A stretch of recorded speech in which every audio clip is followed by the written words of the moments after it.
Here we go. 3, 2, 1. It's game time, baby. Connex 5. We are here once again. This is your second map on training. We see these players making their way through. They gotta get this target. You see Flo jumping through, already falling a little bit behind. Let me give you an x-ray view and maybe get up front with JR as he looked like he was in the lead.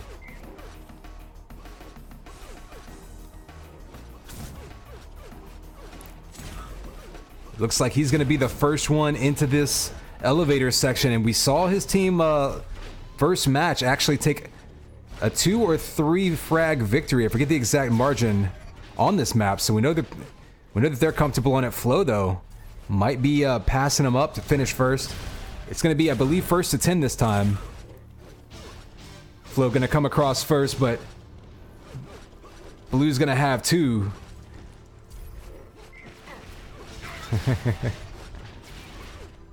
And already a quick tie early on in this game as both teams able to slip 2 people past. Blue taking the lead. They started off fast.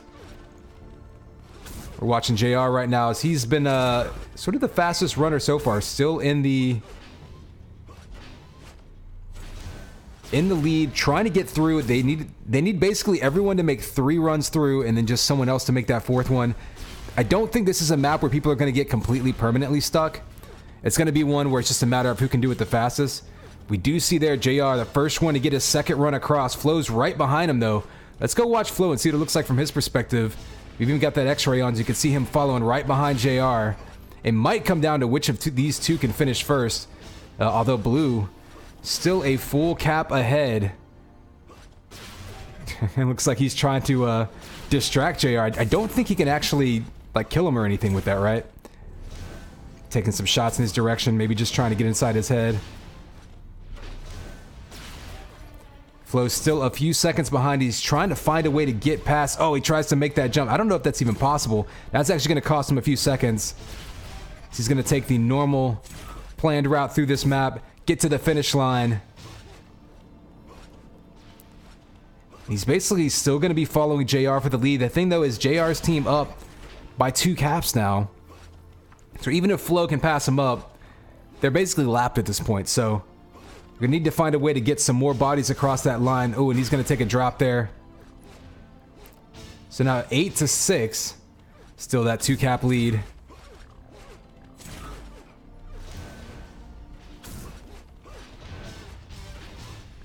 So they do pull within 1 now. So expect M2 and Fat Jeff to probably finish next for Blue, and then it would come down to JR if he can be that last cap. And there he is. Right as we clicked on him, he follows through. And once again, Blue team there with a convincing victory on this map. So kind of interesting to see such a fast map still have clear, I guess, delineation between which teams are better than others.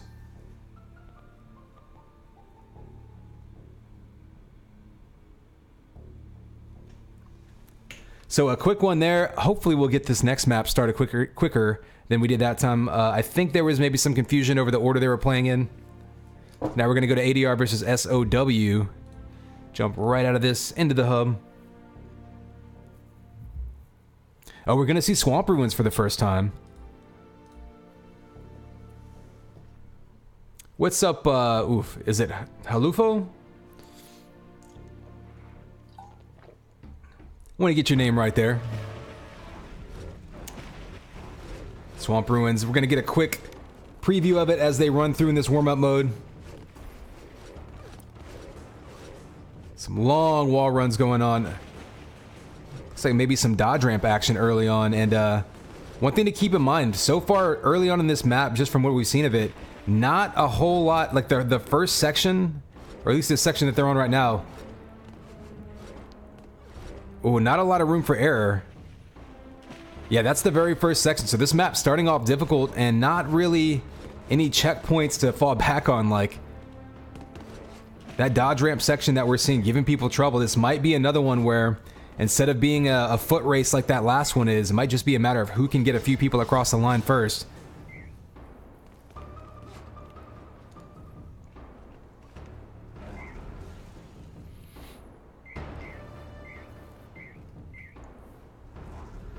You can see the roster staying the same for both of these teams.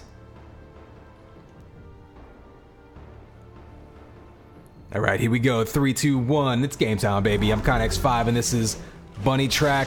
Our fourth match here. Oh, people falling in early on. I do think JR was in the lead there. Let's see if he was able to make it past.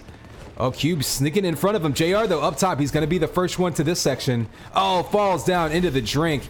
And again, not a whole lot of checkpoints early on in this map. So we're going to follow these guys jumping through. M2 falls, so Timmit's going to be in the lead. We saw him be the first time these two teams met. Timmitt was the first one to cap and give his team the lead. He's in the lead again here. You see him dodging right up there. He's going to be dodging on top of that arch, making his way across. So far, pretty much flawless as he's making these runs look pretty easy. Does get that. I believe he fell off there, but I think that there is a checkpoint. Ooh, Cube going around. Players can go left or right here, basically depending on what which side they favor. And Timmitt now up to this section right alongside Mess. And you see these really tight jumps here.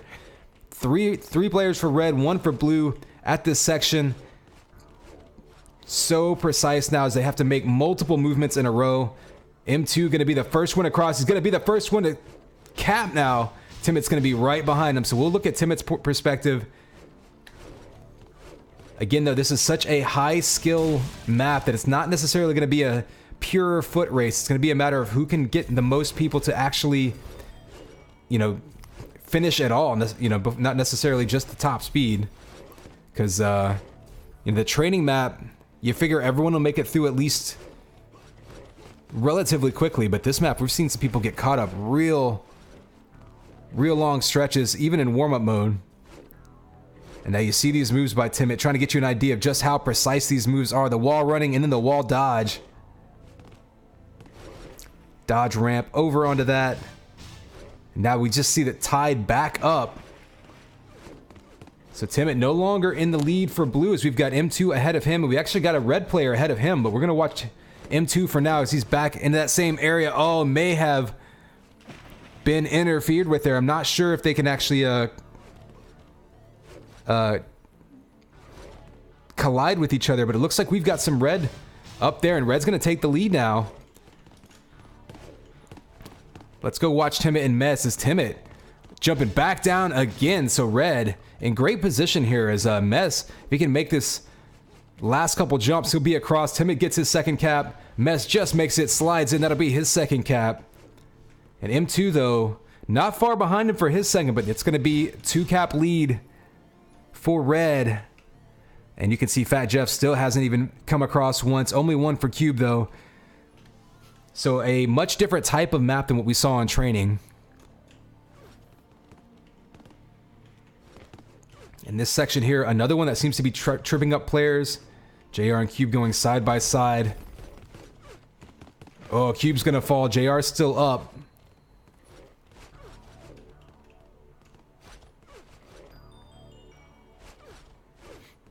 Since speed isn't as big of a factor as execution in this map, you do see these players taking their times with all these jumps, not trying to move quite as fast as before. Cube going to be up top. He goes across, and that'll give a 3-cap lead to red. Looking very good here. JR, though, going to keep right behind him. But red looking better and better, actually. Mess and Timmitt already making it to this pillar section. So that right as we see a couple players falling down into the drink. Timmitt, though, been very consistent for red. I think he's looking for his 3rd cap now. Look at that spread. Already 2 for everybody on red. If each one can get across one more time. And so Timmitt right now, if his teammates both cap, he could be the winning cap. M2 seems to be having some trouble. Let's go on board with him and see what he's running into. There's so many sections of this map. As someone who has been playing UT for, I mean, since 2002, and has played Trials, has played Bunny Track, has played all sorts of things, I still have so much trouble with the Bunny Track maps in this game.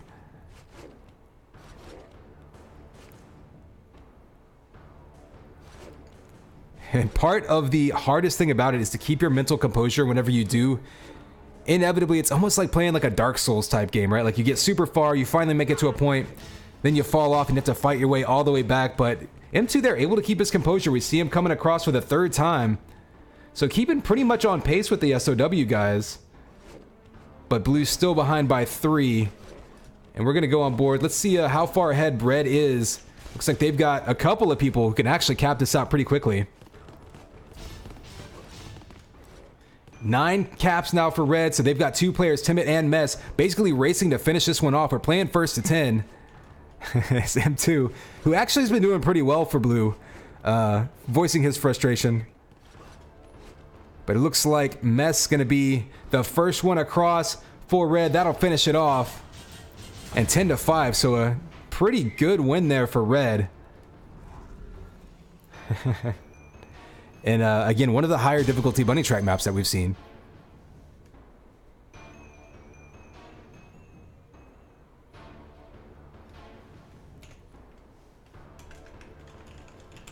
Oops. Good games coming out. I think we've got maybe one more bunny track match, and then we're going to move to capture the flag.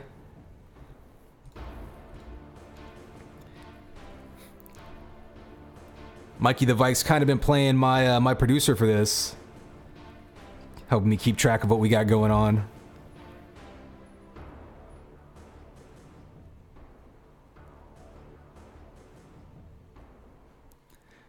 Unless they're going right back into air race, I'm not actually sure about that.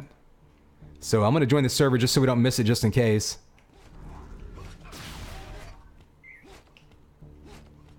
All right, looks like we're going to be back on air race. So this will be DW versus SOW.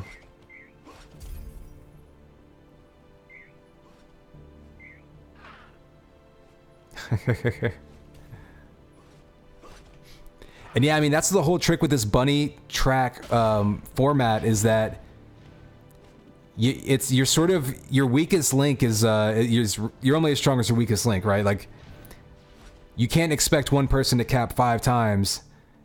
If you're playing against a team that can, that has 3 players that can cap. Like, you basically have to have every single person able to cap in a reasonable amount of time.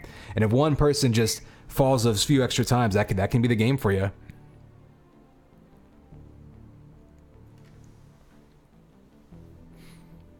So here we go, 3, 2, 1, it's game time, baby. I'm Connex5, this is Bunny Track, and I'm gonna give you some X-ray action going on here. It's both of these teams, we're gonna see them running side by side. Oh, Blue with a couple falls early on. Mess and Timid are gonna be in the lead. We saw them just have a great game on Swamp. Seiko and Mess basically in a one-on-one foot race to see who can get that first cap across. It is first to 10 though. Each one trying to give their team the lead. See Mess getting caught up on that wall just a bit. Seiko's going to be a couple steps behind him, though. There's a couple different ways across most of these obstacles, so it's interesting to compare and contrast how different people decide to tackle it. Mess is going around that jump. Here we go, that lift jump. We've seen a few different players getting stuck in these areas. All right, looks like Mess is going to be in position to maybe finish off first. We'll go over his shoulder. No one's around him. He's got one more section to get through, and he is across. First score for Red. He's actually got Cube right behind him, so we may see a quick lead here by Red. And Timid actually following back up himself, so a full circuit by Red as they're going to get 3 people across, and Blue's still waiting to get their first person, so a big lead early on by Red team here. Looks like Flo does make it across over here. We're going to see him go take both of those dodge ramps. He'll be in. And Seiko not too far behind him. Coming through, taking his time. You can't... Oh, he actually falls in the lava. You don't actually want to get too slow through this area. You do have to use your momentum. And he overshoots at that time. So Seiko's showing a couple of different... a couple of different pitfalls in this section. Actually gets stuck right on the edge of the collision there, so having some trouble with this section just shows you how tricky it can be. Meanwhile, Red pushing more players across. Timid comes in for his second one. I think we just saw Cube first one across for the second time. Timid's going to score again.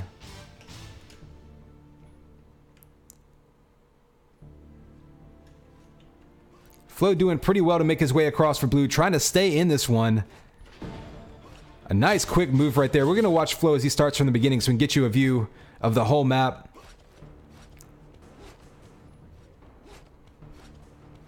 Ooh, falls right off the side there, but you see him like... You can decide to do the easier, longer version or the harder, quick version of some of these obstacles. And see him using those dodge pucks, if you will, the little discs.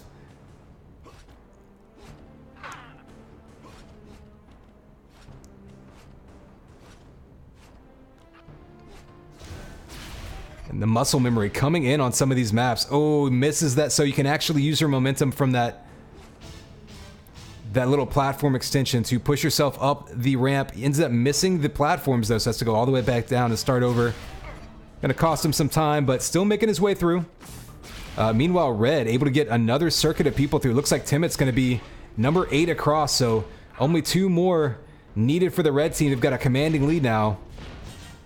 Showing you just how hard that jump can be. Players getting a lot better at it though as the day's gone on. They gave a lot of players trouble when we saw the first game on this one.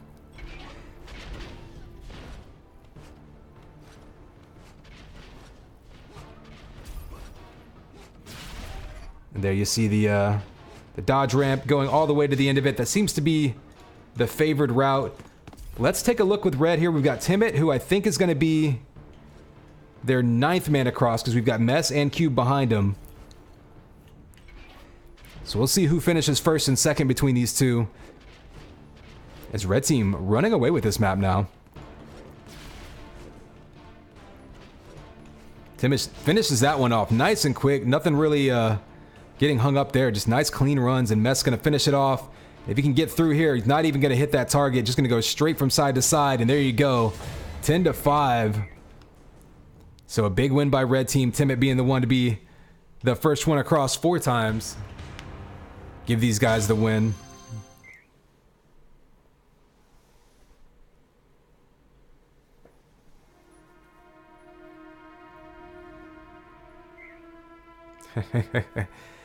And I believe that's going to be the end of our bunny trick. I think we're going to move to capture the flag now between these teams, but...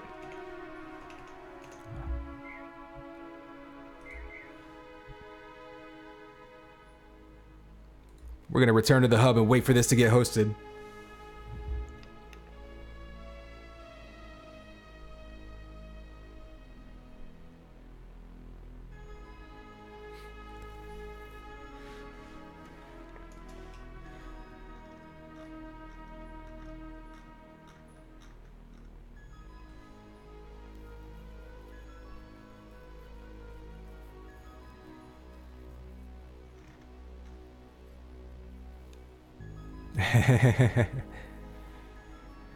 Yeah, I mean, bunny track is kind of interesting depending on the map. It can be really fast, or it can be really slow. It can be really close, or like some of these we saw get pretty close, and some of them we saw one team run away with it.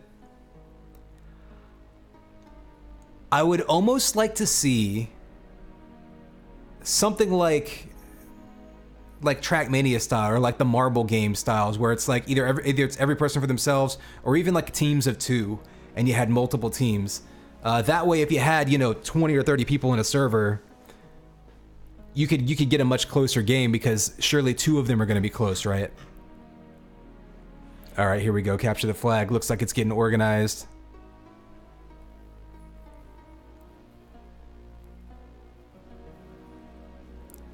Okay, it looks like ADR's looking for a sub to play Capture the Flag, so it's going to be on European servers, but they're trying to find a sub right now. That might delay us just a couple of minutes. Things have been moving along pretty fast, though. It's only 3 o'clock, yeah.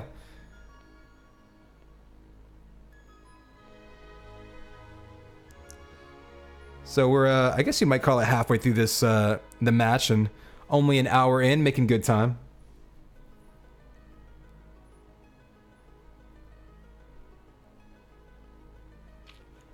Well, while those guys are getting the Capture the Flag organized, I'm gonna give you something to watch. I don't know what's going on in the Absolute Pub.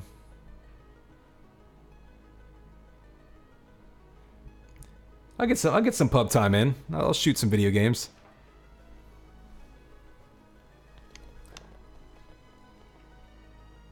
Oh, Kuzki, I meant to ask, Who is the person that you gifted that sub to? That Tfue? Is that another like famous internet person that I should know? Because I don't know. I'm such a bad internet person. I don't know other internet people. Looks like they're hosting the game right now. All right, I'm gonna get. Oh hey, Dimco Claus is in here. Why is Dimco not in the stream right now?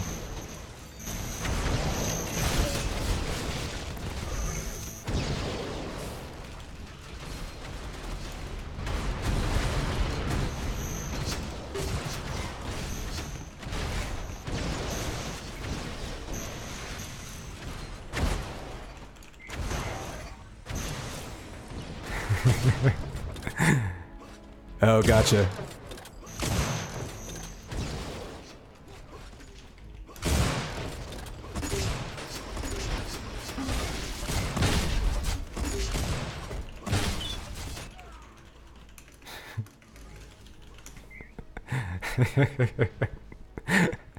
Hey, what's up, Dimco?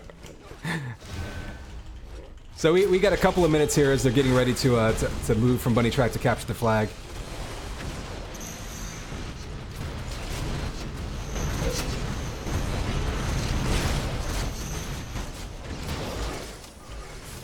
I still health because I'm on stream. But what's up, Dimco? I see all you really needed was a personalized invitation.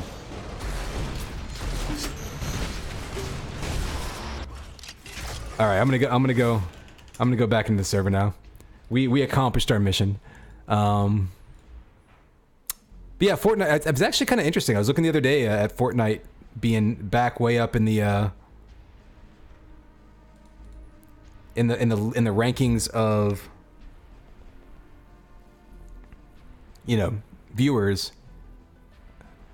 Okay, there's a couple up here. I'm not sure which one is the correct one. But yeah, Fortnite still has tons of viewers, and it's not just from like people you've heard of. It's kind of interesting.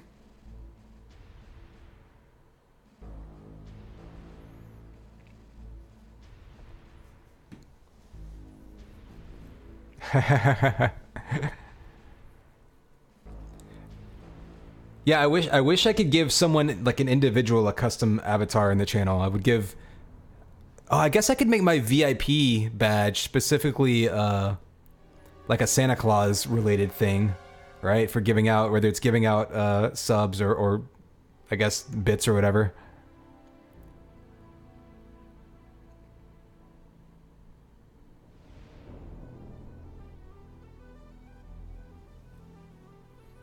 Yeah, I don't actually. It doesn't really show anywhere how many subs each person has gifted, right? Does it show you how many subs you've gifted for the channel? I think I can pull like data, you know, like a CSV of all of it.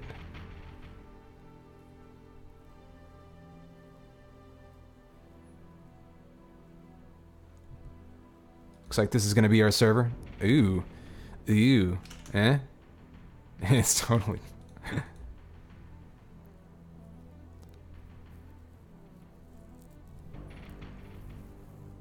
Oh, it's area in 23, not arena 23.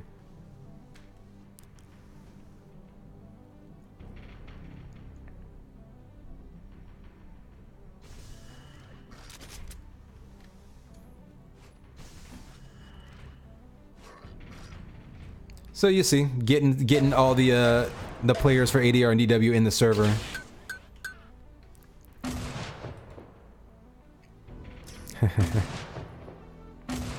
All right, Dimco, we'll be Oh, okay, cool. Yeah, I wasn't sure which one of you had actually gifted the most.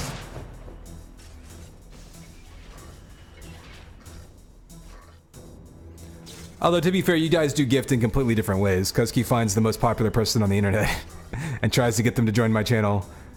Dimco likes to just give Seamus face badges to whatever UT players are around.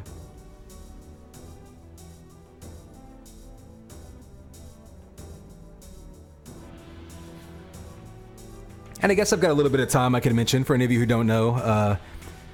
anyone who has an Amazon Prime account gets a free Twitch Prime account. You just have to hook them up to each other. And by having a Twitch Prime account, you get to give out one free sub every month. So, you know, just so you know, if anyone doesn't have that hooked up, by all means, you should do it and just give $5 of Amazon's money, of their bazillions of dollars, to whatever streamer every month that you feel like it. It doesn't auto-renew, so you do need to click that button every, 30 days or whatever. But, like I say, it's totally free money. It goes to the streamer the same as though you bought a sub, so definitely worth doing.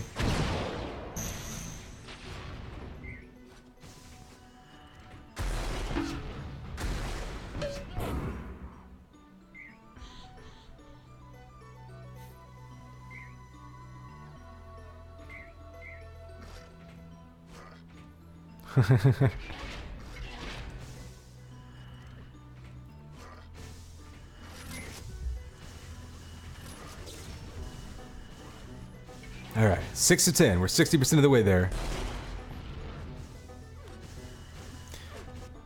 I guess I'll throw up a poll. We haven't done that in a minute, right?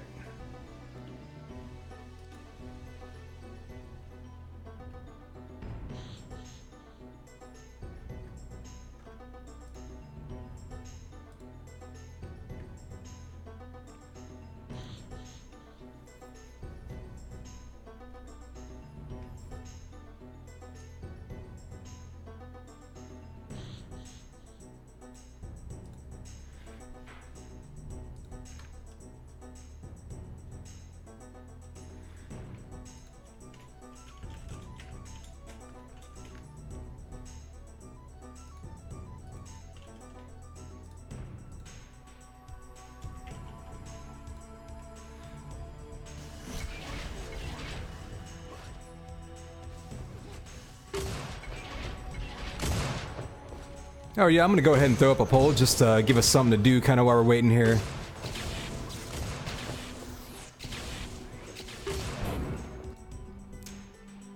Also, frankly, I haven't done it in a while, and I like playing with technology.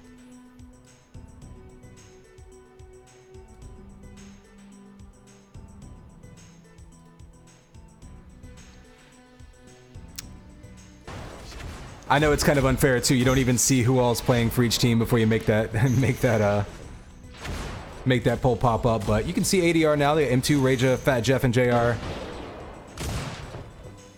DW's got 6 on their team, so one of them is going to be playing. Okay, it looks like. Is it Loser?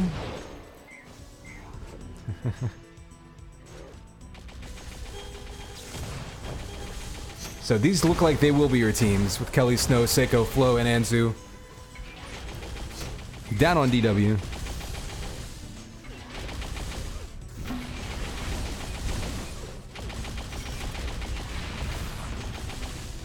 Gotcha.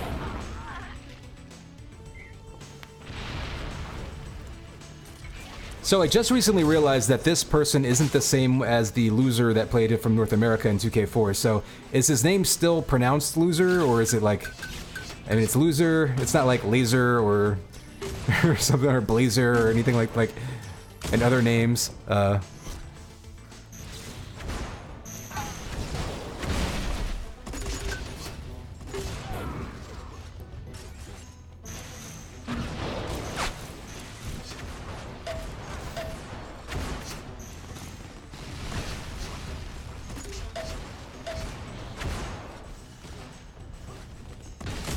I actually have no idea. Yeah, I mean, I see that. I don't know what that means. It sounds, I mean, it sounds like a, German or thereabouts word, but I'm not sure what it actually means. So perhaps some of our European friends can enlighten us.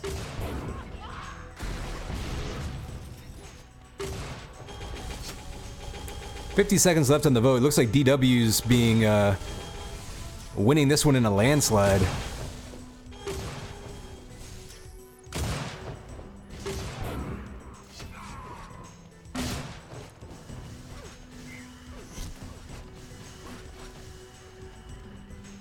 Although, to be fair, the vote did go up before we saw the sub.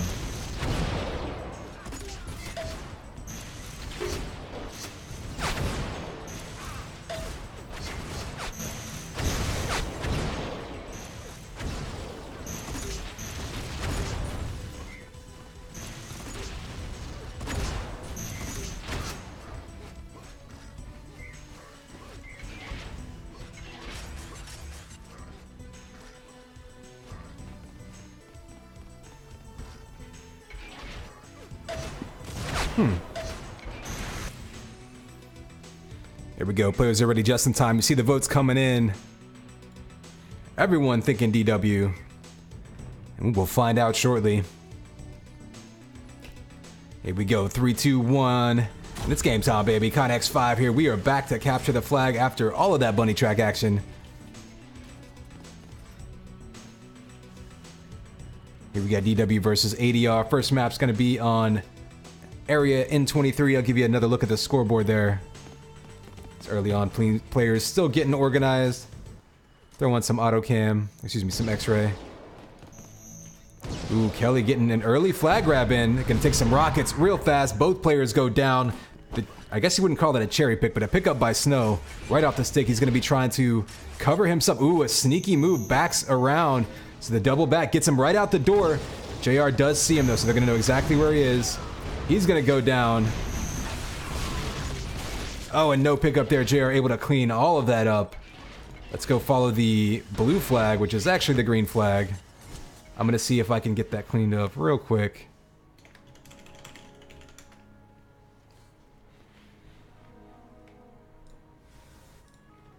There we go. This might take a second, but now we'll see red and blue a little more like normal. Red flag is on the move. Let's go follow that. Blue base actually looks pretty empty, surprisingly. You see Snow with that. Got some cover. Psycho's behind him. Rage is going to be up top. Oh, JR cutting him off with the rockets. Does avoid those. He's going to be trying to get back into his base here. It's going to be tough. He does actually get it. It's clear behind him. He might be able to pull across the first cap. If they can get one more kill here on Loser, he's going to be in here. Door closes behind him. Cover is going to be in great position to seal off the base. And a textbook cap there to take the lead by DW. So the masses might have voted correctly, but still plenty of time left. You see 8 minutes. I don't think there's a cap limit. And early on, blew up quickly. That flag's going to be moving again. We see Seiko, who is such a good cover person on that last flag run. He's going to be trying to cover himself. He's running out to mid. Got rockets coming in from on top of him. So treacherous trying to cross mid in this map. He's going to try to double back.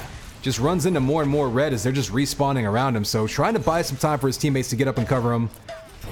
Some great aim right there. Going to get himself some time and maybe some space to maneuver. You do see blue all over mid now, so he's going to have a clean run through mid.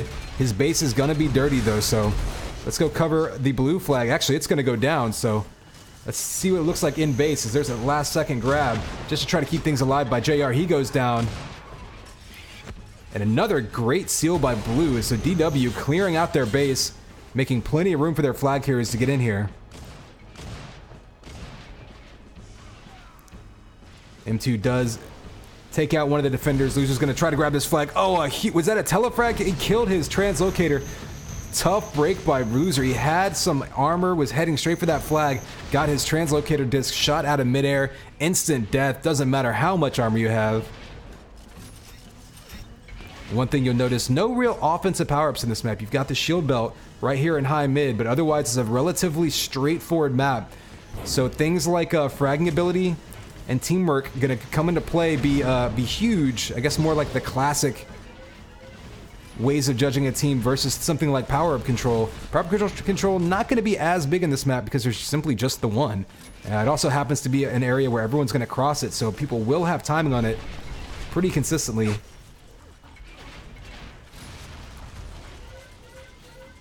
All right, let's go catch up with this red flag. Snow's got it moving. And as we've seen, DW doing a great job having cover ready for their flag carriers every time they get out, especially getting out to this mid area. You see him piston all the way across, trying to land maybe on the shield belt. He goes down. Flag's going to go down. It will be returned. And both flags back at the stick. We'll try to give you an idea who's playing who. It looks like Anzu's going to be up here on flag D for DW. It's going to get snuck up on by M2. Oh, rockets to the face. So this is a really tight area to actually be grabbing the flag. You've got all sorts of walls and crap to just basically splash damage you all the way around. And Anzu actually looks like he's the only one necessarily guarding the flag. Flo might be coming back now to pick it up. He may have switched off there. Okay, it looks like they're pushing someone. Oh, actually, Loser sneaks around behind them with that little delay. They both change sides. Loser's going to be out in mid. Let's go follow him with this flag. He's only got 10 health. Needs a pickup desperately. You figure he's going to go down eventually. There it is. He goes down. Seiko's right there for the pickup. Or excuse me, Seiko coming out for blue right as that flag did get picked up. Did get returned now. He's going to be in his base. He does have armor, so they're going to need to get in front of him. He's going to try to piston up to his base. Oh, a nice piston. It's going to be a foot race with him. Loser, oh, at the last second, grabs the flag, and he gets shredded. So Seiko with great anticipation there. Knew he was going to grab that flag. We didn't have his back turned to it.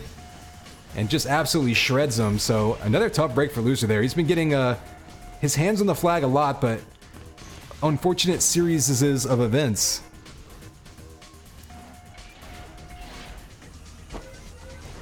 And red flag moving once again. It seems like it's been constantly off the stick. And again, DW committing 3 full attackers. Part of the reason they've had that flag moving constantly and seem to always have cover in position, they're putting 3 people completely on attack all the way into the opponent's base. That allows them to have just that much more manpower to get that done. We saw the defense for blue. Let's see the defense for red. Looks like we've got Fat Jeff over on the one side, Raja on the other. So those two are going to be kind of rotating around. It seems we know Loser's going to be the primary flag carrier. DW sneaking in this right side. They're going to be right behind Fat Jeff. Oh, he's going to get bounced around. Snow already running past him out into mid. Still has 100 health. He's going to be coming the long way through that S curve. Oh, he's basically sneaking by. I don't think Red actually knows where he is. There we go. They finally see him. Raja, though, getting killed at the door. So Snow's going to have a free run straight back to his flag. The question is, can they get that flag returned? There it is right there. They don't time it, though. M2 able to get it moving. He's going to be in that tough corridor, though, where there's so many walls to bounce flak balls off of. He's going to go down, and that's going to be another cap, 4-0 early on in this first half. So DW had a very high percentage of their flag runs end in caps so far. And credit that to both their cover always being, being aggressive, being in position, not getting stuck turning around too much. And also their defense allowing them to do so by not having that flag off the stick. Let's go on board with that defense. It's, there's no real amp runs to show you, so we're going to just try to show you a little bit of, a little bit different perspectives here. This Loser, again, gets that flag moving. He's had that, actually a nice cover flak ball right there. Let's see what Loser's seeing. He's just trying to find a way to sneak his way out to mid. His flag is gone, so he can't cap yet anyway. He's got 1 cover, only 50 armor, but he's still looking all right. He's basically around the corner from capturing the flag. At this point, he's essentially just like buying time, probably telling his teammate, everybody go on return.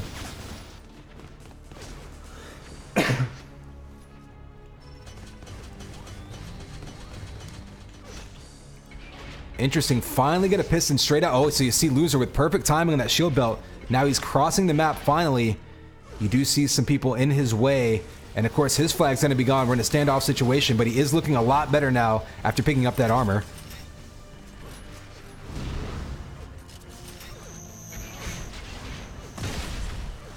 Oh, the defense has a beat on him. They got 1 set of eyes, so he's going to be on the run again, trying to basically be sneaky rather than being rather than holding up in one area and having lots of cover. He's just going to try to constantly keep moving and staying out of everyone's view. Oh, you see that spot right up there. Going to try to just hold up there, hope that nobody sees anything. One thing you'll notice in UT, that flag has a glow around it. There's a flag halo. So sometimes you can get spotted even if you're hiding in a spot that they can't directly see you in. You see them finding him there. He's going to take some rockets, go down right in the face. Anzu gets that return. Seiko's going to be fighting his way back to his flag stand. They do have people between him and his flag.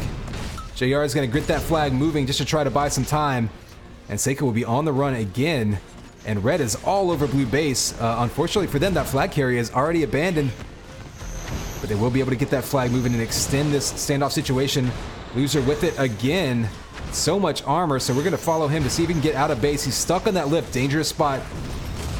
Getting out to mid. He pistons just to get out the door. Probably a smart move as he puts a lot of room between him and the blue defenders. He's going to be kind of desperate now, though, to get out of the way, pick up some armor and some health, because he's down to 37 health. There he is back up now, 87 over 100. So a smart move by Loser. He was able to piston a couple times, just gets across the map and basically resets this standoff situation that was very, very close to being a capture for Blue. Ooh, running out of space. Rockets come in. Seiko's going to get that cap. And that'll be the 5-0 winning cap. So DW, chat team had it right.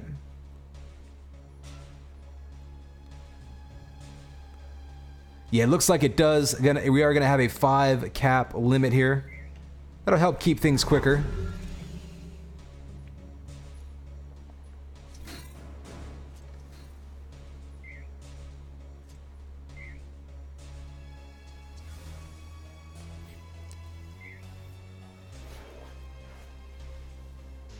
You look at that, 9 returns for Answap. He had so much pressure on that blue flag, but DW was able to keep it bottled up for the most part. We had a couple of those long standoffs. But credit to their defense for keeping it on lock. And again, allowing their offense to play 3 full attackers all the time. That put a ton of pressure on ADR's defense, and they just weren't able to keep up. I think they will be playing a second map as part of this match, though.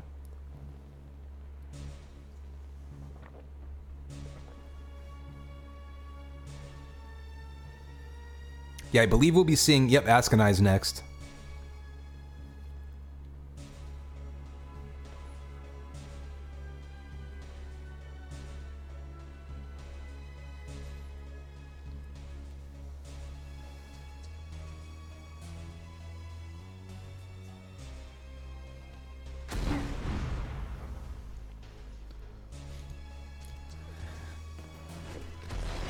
So does anybody know what the player model is on these spawn, dummy characters? Like I can't go free cam in warm-up mode, so I don't actually know what that's supposed to be.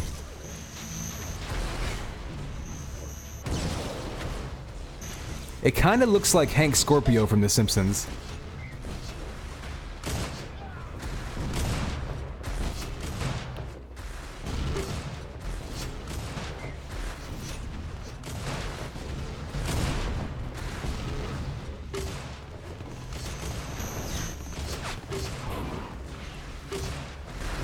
And now I have to look up if I got that name right. Who is Mr. Scorpio, right? It was Hank. I think it was Hank Scorpio.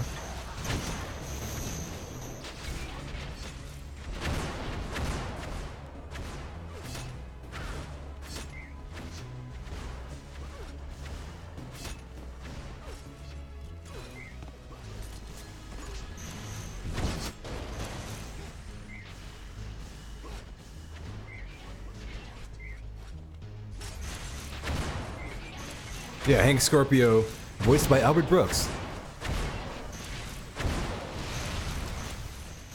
So yep, we almost have everybody in here. You can see we are on Askanai's. Not an entirely dissimilar map to Area N23. You've got that sort of elevated bridge through mid with the shield belt on. This one does have an amp down in the bottom of mid.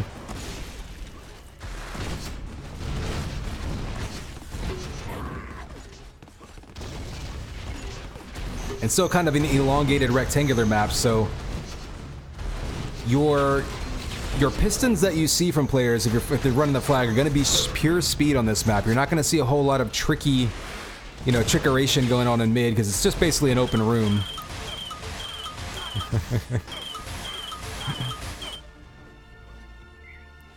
And you're having fun yanking the dummy over there.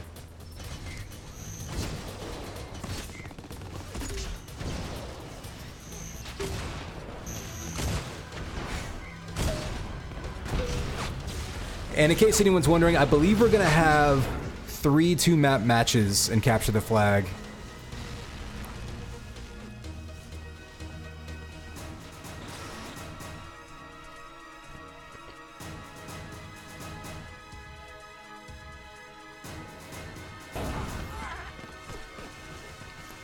Yeah, it looks like Mikey giving me some info here. So we're going to have DW versus Adrenaline again on Askanai's. Then Adrenaline versus SOW on Cynosure and Titan Pass. Then we'll see SOW versus DW on Shadow and Grindel Keep. So 3 different teams playing each other. Complete wide assortment of maps.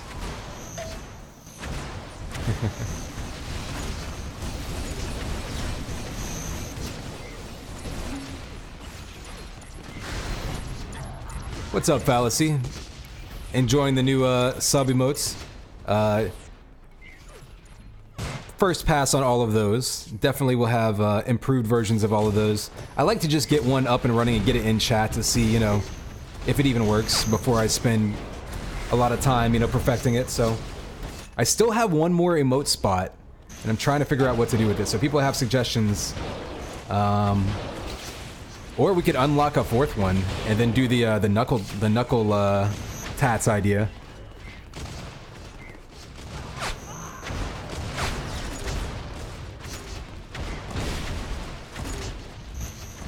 That's actually a good point. I need to figure out what do I need to do, how many sub points does it take to unlock another sub emote.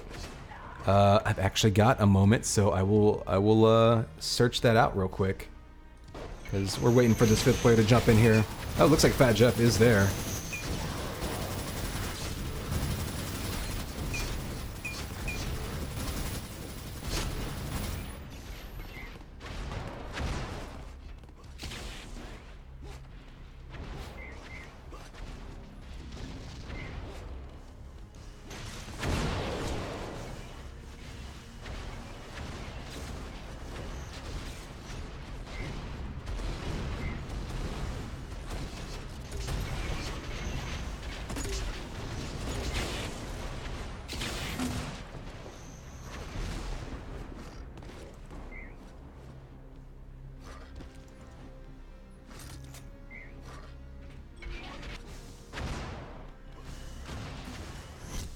There we go. Affiliate emoticon tiers. So 35 subscriber points will get us a fourth one. I think we're at like 28 now or something with those recent gift subs, so getting pretty close to there actually.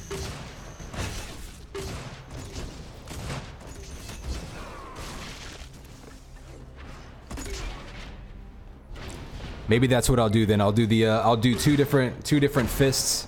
A right hand and a left hand with knuckle tats that say one that says game and the other one that says time. Or maybe instead of knuckle tats, it'll be like a four finger rings.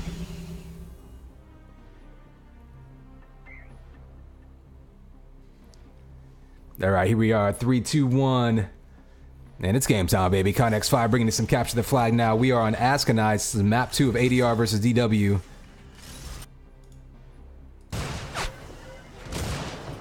And already, flags moving quickly as me are into, they're jumping in there. What just happened? How does that even... What just... I don't even know how DC just did that. But this, it's just gonna keep, is it gonna play it for every single one of these?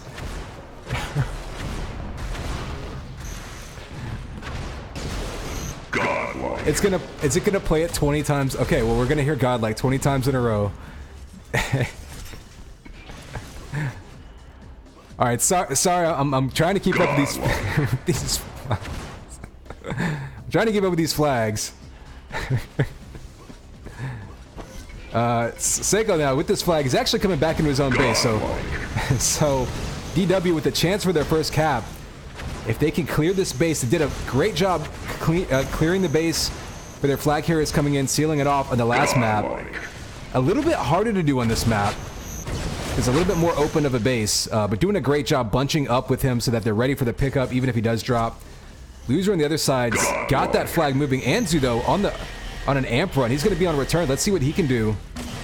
Oh, you see that amped lightning, excuse me, that amped sniper rifle doing so much damage. Oh, 180, just dropping it with these hit scan shots. Not able to find the flag carrier though, so. Oh, actually, he might be playing, okay, so he's actually sitting back with that one. Let's follow these flags now and see what they're seeing. Loser's still going to be on the run. I think we're about halfway through the sub sounds, so Oh, he goes down though on the stand. JR with the pickup though. Oh, the clutch pickup there by JR. Still rockets coming down, Flo's in his face, just trying to survive. We have a long standoff now. Cut off by Flo. Oh, Flo actually misses him. JR was right in front of him. Flo didn't catch him. There's the return, though. Where's this flag at? Right on top. Blue actually going to take that lead after a long standoff. So, tough loss there, losing that standoff, but both flags moving again. So, quick action in this map. Try to zoom out a little bit and get you a little bit further away view as Anzu just trying to dodge, kills everybody as they come through that door. More great cover by DW. Let's go back. Oh, he actually goes down right at the last second before he can get out of mid. He's going to have a chance now to try to fight off the defenders, but they are going to be all over him. And you figure that blue flag is going to be under attack soon. You see the defenders clearing it out, and another great base seal. That's probably the most standout thing that I'm seeing in this game is DW's sealing of the bases as their flag carriers come in has been extremely effective. Godlike.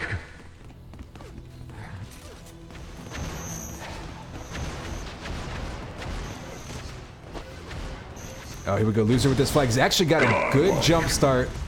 Heading out to mid. He's got Flo to beat. Oh, doesn't beat him though. Wow, nice flag there. So we're going to be following now Snow with this flag. Red out in mid. Ooh, the last second return. So both flags going to be returned. We'll reset you. I do want to pop this open so we can see some of the pickups.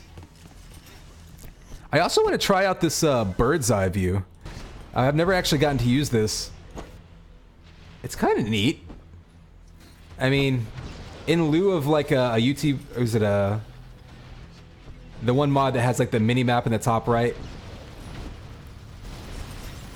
It's very difficult though because the camera controls are kind of like inverted here, so probably won't stick for this for long. It's kind of neat to see, but we're gonna go back to the flags. Actually, we're gonna go back to this amp that's gonna be popping any second. We'll see who gets onto it. Oh, the piston from Flo going right over it. Amp does get picked up, but Flo's gonna be coming back into his own base. He's going to need some cover. They're going to be looking to get that flag clean. No one's in front of him, though, so he's going to bring it across with 3-0 now as Flo bringing in a cap. And everyone getting in on the action for DW. Just like I say, a great team effort every time they pull those flags across.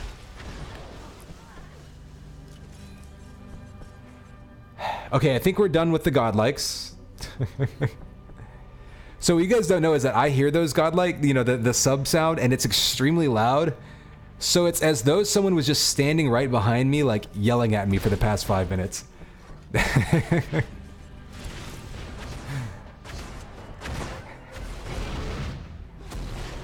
Well, I think that's gonna put us over, well over the mark, for another sub emote. So I will do that now. I'll do the two fists with either knuckle tats or a 4-finger ring. And I can either do game time, like game on one and time on the other, or God on one and like on the other. So I guess I'll put up a vote later on. Anyway, back in this game, we're seeing Seiko pushing this flag across mid, taking his time, actually doubling back a little bit. Ooh, that blue flag gets returned. So red flag's gonna be back in DW base yet again, and just absolutely swarming the area. And DW running away with this one. Give you a quick look at the scoreboard to see how things are looking, but ADR's offense just has no answer for DW's defense, and the DW offense has been absolutely impeccable so far.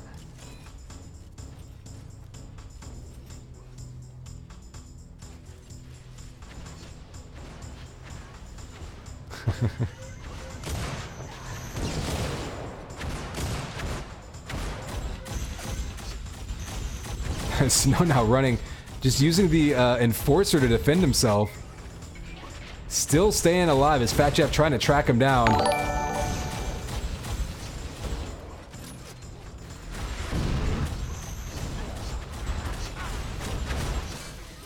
Oh hey, we got a new, I think that was my YouTube follow sound effect. I honestly didn't even know, but Mr. Preek jumping in here. I get so few YouTube subs, I didn't even know what that sound effect was, to be honest with you. So seeing some new faces around, that's cool. Appreciate that. Welcome to the stream. Oh, Just got comboed away from the stand by his teammate. Didn't cost him though, as Snow finally walks it back in. And DW running away with this one, 5-0.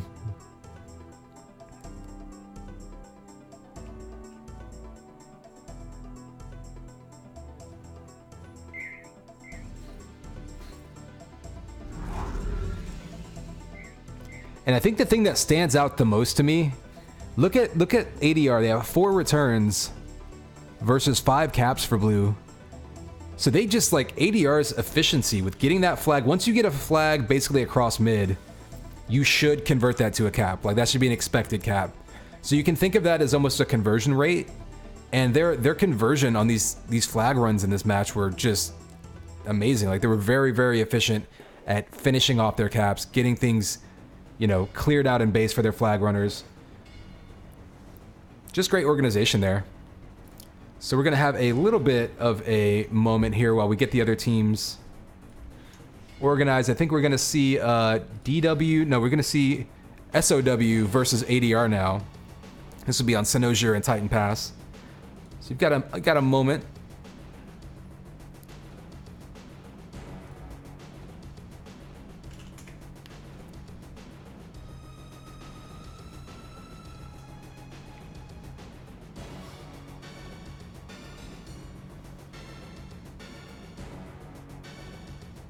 So I guess I've got a moment I can peek through. So DC, did you just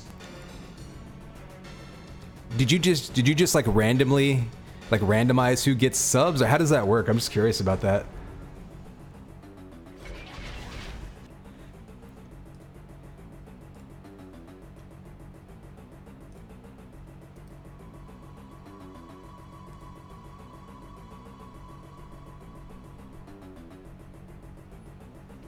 Oh, okay. So it like gives out, because it did say DC gives out 20 to the community.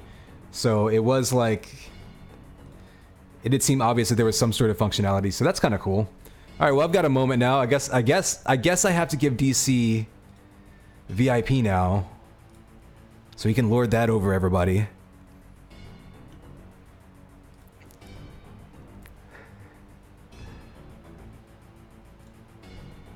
You know, I only get so many VIP badges that I can give out. I think it's actually based on the number of concurrent chatters, if I'm not mistaken. Okay, DC. Okay, D-cramps. D-cramp. Oh, there's your hat. There.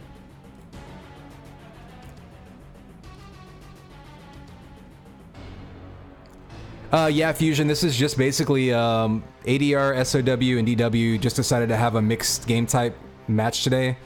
We had round robin on bunny track, and now we're doing round robin on capture the flag, just cuz.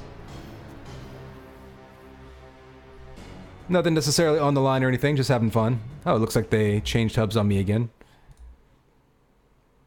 Musical hubs. I believe we're playing Sinosier next. Unless they're going to go Titan Pass. I think we're playing Sinosier and Titan Pass.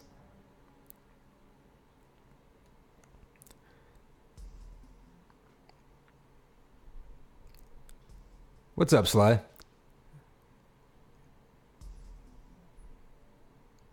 Sly's been one of my, whenever I'm at work, watching, you know, on my lunch break board, and I watch like some of the random daytime streamers that end up playing UT. Sly's been my random chat buddy for the for those people. Been seeing a lot of random folks between just like individuals, and then even like that Art of War, that TAW like event that went on yesterday morning. That was kind of crazy. I'm seeing a lot of like people outside the community at least sort of being aware of this game, which is kind of interesting.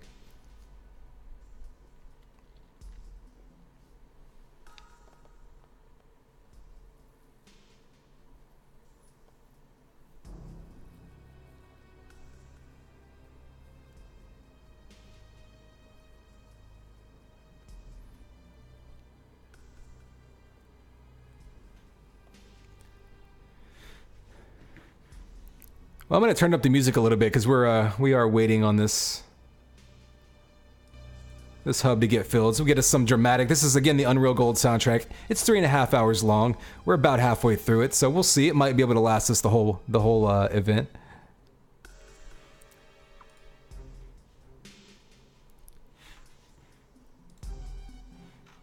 Oh, I see. They went to Germany. Sorry, Mikey. I just saw your PM.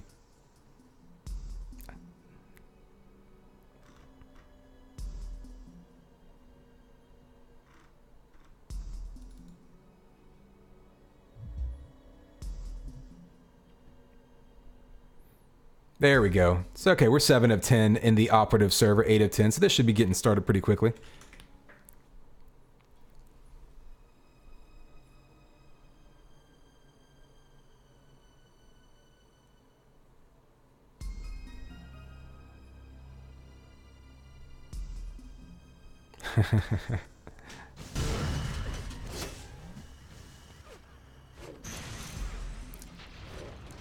So Sinosier, to be honest with you, this is another map similar to Area N23 and Askanize. As far as layout goes, you're going to have your 2 bases. You're going to open up to mid. It's going to be kind of an elongated rectangular map. Mid's going to be more or less flat with, it's a little bit wider mid than the previous maps. That sort of elevated bridge through mid with the shield belt on top. Kind of classic UT99 style. I mean, that's what I think all of these 3 maps were UT99 ports, if I'm not mistaken.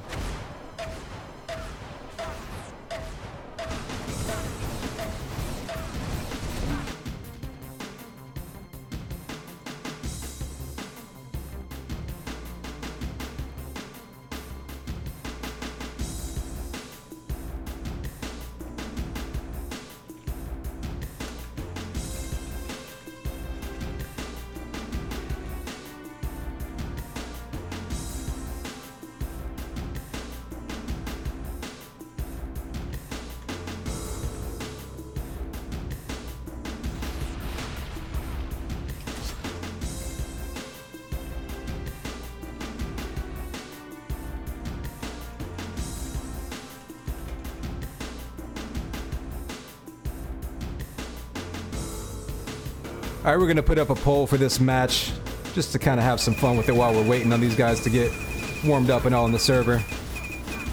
You know what to do.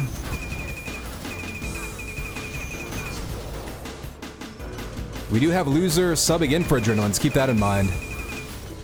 We saw I mean, Loser had that flag a lot. Their defense had major trouble, though, keeping up with the flag carriers for DW last match. SOW, we haven't seen... I don't think I've seen them play capture the flag before. At least I don't remember casting any of their matches, so kind of an unknown quantity to me.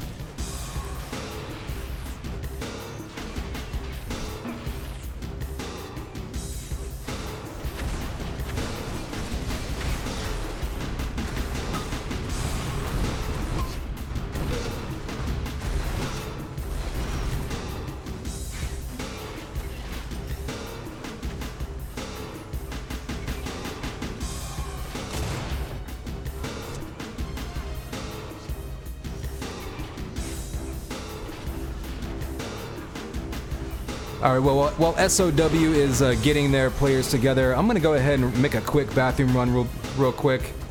I'll be back in, you know, a minute or so. So stay tuned. Maybe grab yourself some popcorn. We've got at least 4 more maps of Capture the Flag going on, so stick around and, you know, get yourself a big gulp or something.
All right, and yeah, for those of you wondering, with my channel with subs, I don't do anything crazy like, you know, like limiting chat to subs or any business like that.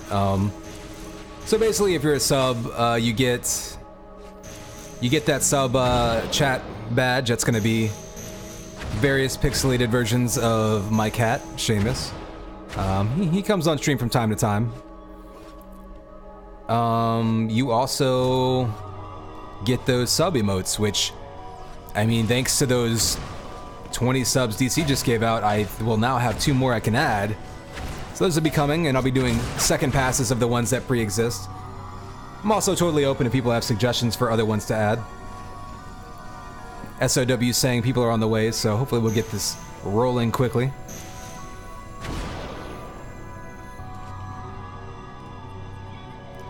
We're getting into the spooky part of the Unreal soundtrack, I see.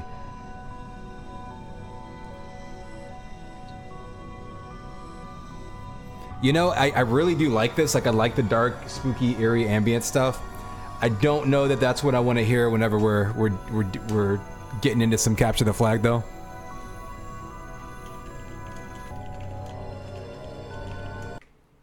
Let's bounce out of that. Let's just go, you know, I mean, let's just go classic. Go classic UC99 soundtrack. It's a little more upbeat. Kind of what we're doing here. I should create Seamus his own Twitch account. What's up, T-Rex Hunter?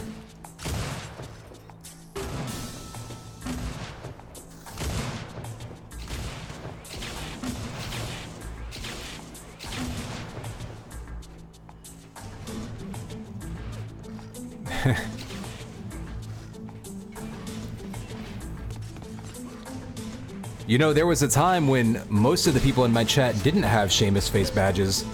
Now everyone does, thanks to DC Claws.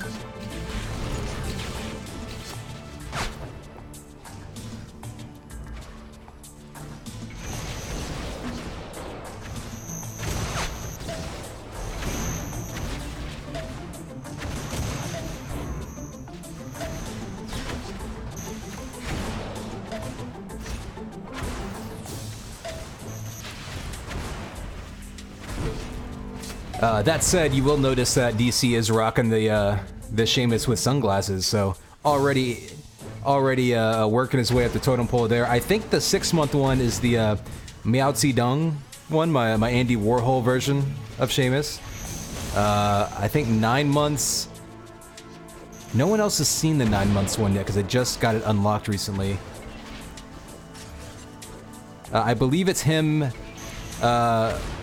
With his pink bow tie on that he wears, like in real life, and then a monocle.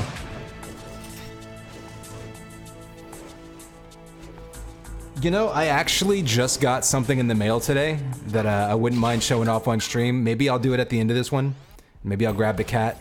I don't know. I think the last time everyone saw Seamus, he was still wearing his collar. He finally got that off, so.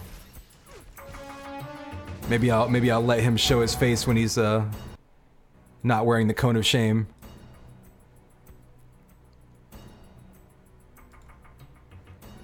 Looks like players are getting ready.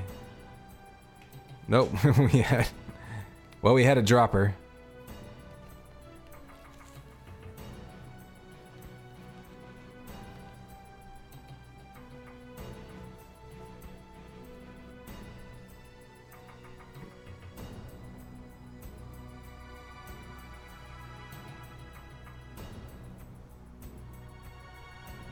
Oh, didn't have the weapon bug. Okay, so Gex should be coming right back, and then we should be ready to go. So, I would say probably less than 5 minutes to go until we get kicked off here on match 2.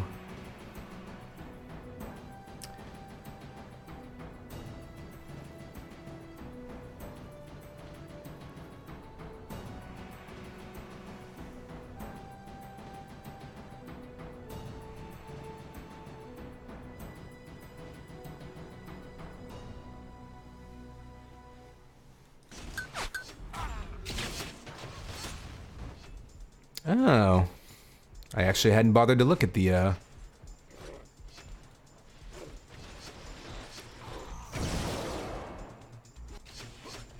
I hadn't actually messed around with the movement info. That's kind of neat. Let's see what happens when we turn it all. We can't actually spectate first person and warm up. Well, I'll mess around with that another time then.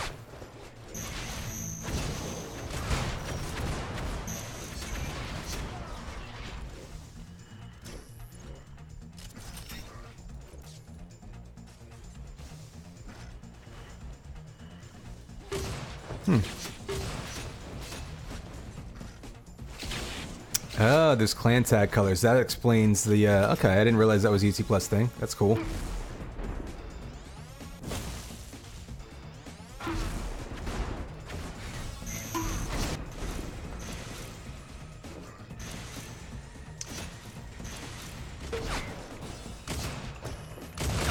Can you do... Oh, you can do it in warm mode. Okay, I didn't... Well, sort of. It goes first person, doesn't show everything, so... we'll see. We'll see what happens if that'll let us see the,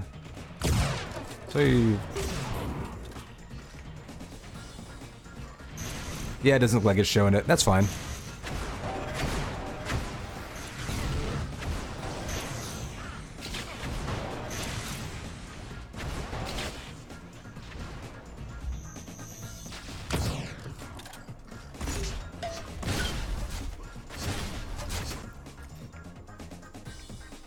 It looks like Gek might have to, he might have had to delete his downloaded version of UT Plus and might be re-downloading it, and that might be what's going on right now.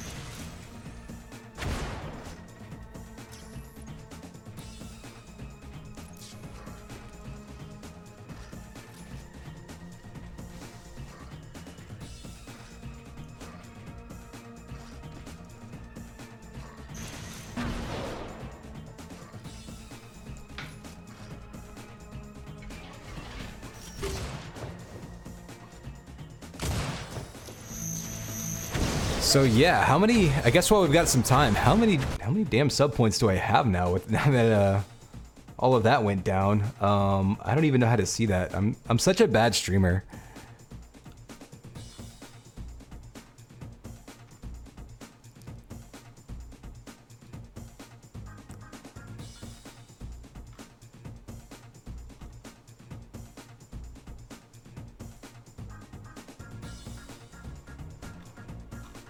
Where does it even show that? Channel, maybe? Channel.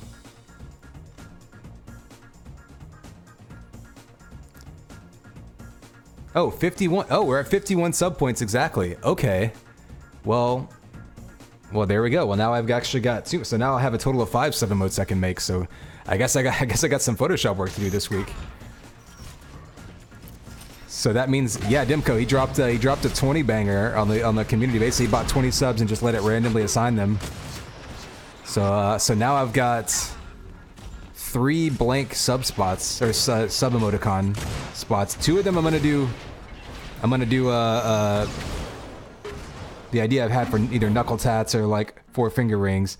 It's either one's gonna say game, one's gonna say time, or something like that. Maybe God and like.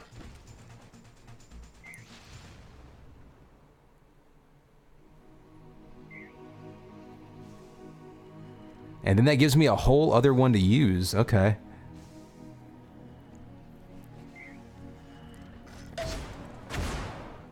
So getting that weapon bug again. I've had that weapon bug myself. I'm trying to remember. I mean, yeah, all I ended up doing was deleting. Yeah, I deleted my packs. Reconnected the server and re-downloaded it, and it was annoying, but that was what I had to do.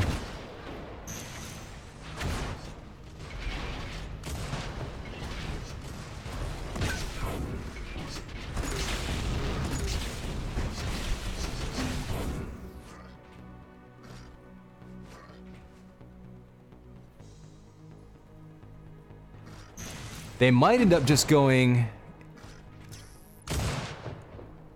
They might end up just playing this one 4v4 while Gek tries to figure it out. Because again, getting kind of late. A lot of these folks, well, all these folks are in Europe, so for a lot of them, it's getting to be upwards of, you know, 11 p.m. if not later on a Sunday night. So a lot of them probably got work in the morning.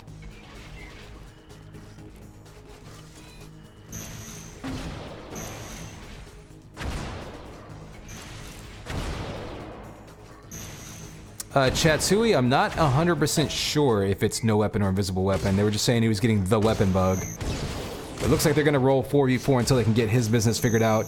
Maybe he'll be able to jump in and we'll play 5-on-5 in the second map, which should be Titan Pass.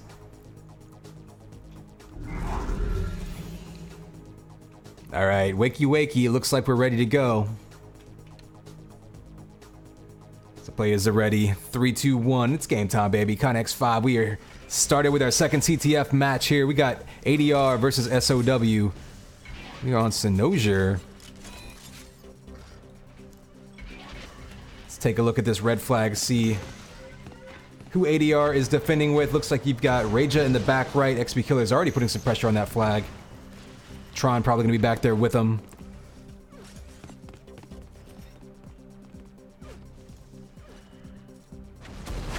Over on the blue side, that blue flag still moving. Loser though, weak. He thinking about pistoning, but he's trapped in there with Karate. If he can get that kill, oh, he splatters him. He's gonna be in mid crossing. He's pretty low on health though. Seth Dackham takes him out. Oh, the nice telefrag return by Seth. M2 was right on the spot and just couldn't pick it up. And here we're gonna have. Looks like Seth Dackham might be playing defense. I'm trying to see, now that we had to go 4v4 instead of 5v5, interesting to see what happens as far as their positions go. Looks like maybe M2 and Loser are going to be offense for red. Perhaps Karante on D with Seth Dackham. Oh, Piston over there by Loser. Oh, he's going to go down. There's the, almost missed that return. Let's follow the red flag now as we've got it moving. XP Killer's taking out that left side. Taking out the rocket launcher, trying to defend himself. Oh, he rocks right into the amp. Let's follow the amp, but it's actually in Loser's hands. So interesting to see the flag runner grabbing this amp. He's going to use it on offense. Yeah, opts to grab the flag just to get it off the stand, trying to get this return. Of course, he's going to be the biggest target anyway. Does get some cover damage with it. Ooh, misses the shot there. That could be a problem. Oh, cover comes out of nowhere. And there's another cover kill, so M2 coming up huge on this flag run so far. Loser gonna have a chance to, at the very least. Oh, he gets taken out from behind. Seth Dackham getting that return. Now we're gonna have an opportunity for Prism coming in. He's pretty much back in his base now. There's the flag stand. Needs that flag to get returned. Of course, we are in a 4v4 situation, so you can only dedicate one person realistically to defending the flag. Looks like right now they may have 3 on return. Oh, XP Killer dropping back. As you see M2 trying to sneak in. Putting some pressure on that flag. And it looks like Reja actually bouncing around the map, doing some dancing to try to get clear on his side. He's actually going to be fighting the flag carrier. Reja versus Prism. So an interesting move by Red now. They're trying to be hyper aggressive as ADR. Actually fighting flag carrier to flag carrier.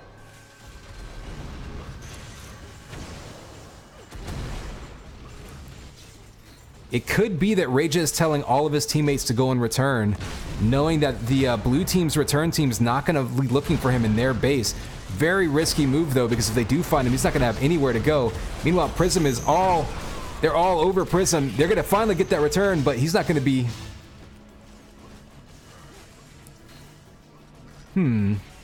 Looks like they did pull that cap across.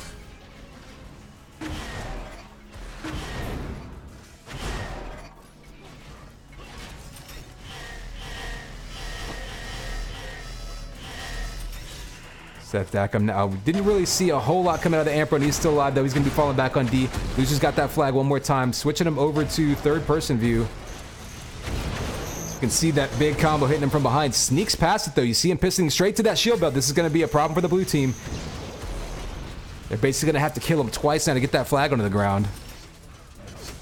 Pissing back to his flag stand, taking the fastest path possible. Kills the defender behind him on his own. He's going to be revolving door offense here as he's got that translocator sitting right on the flag. He still has plenty of armor, so he can piston right back into mid. Has teammates covering him for him. And this could be a back-to-back cap. Oh, loser actually going down. This flag is moving, though. Red team trying to seal out their base and get one more across. Tron's going to dive in there. So 3 quick caps now by the blue team as the red flag... Excuse me, for the red team as the blue flag has just been moving off the stick constantly. And again, playing in a 4v4 situation due to some download issues. Pretty tricky to... Okay, Gek to join the server. We'll see if he has his weapons working properly, and then we can get back to a 5-on-5. Right now, M2 is going to be pistoling across the map. Red team has had great luck grabbing the blue flag and outrunning them back to base. Having fewer people around the map does make it easier to lose track of a flag carrier. There's going to be another score. He's just got that amp again. Looks like it's just expiring.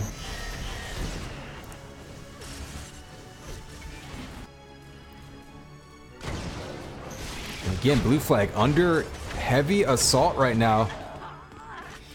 Finally able to calm it down a little bit. Gek leaving the game again, presumably still getting that weapon bug.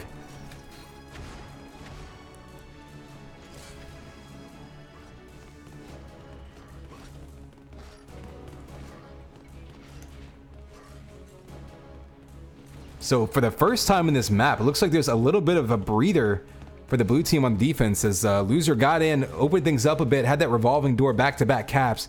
Let's go check out the red base and see how it's looking in there. As Tron and Reja had a little bit easier time keeping their stick on the stand. But we are playing 2 halves here, so if blue can pitch a shutout, they have a chance to come back into this one, but one more cap by red will end it.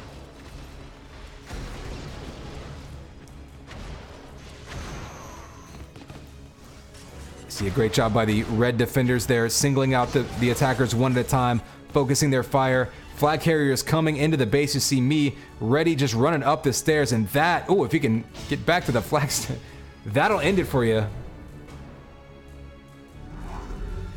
So kind of an odd situation, rolling 4v4, and Sinosier going to Adrenaline.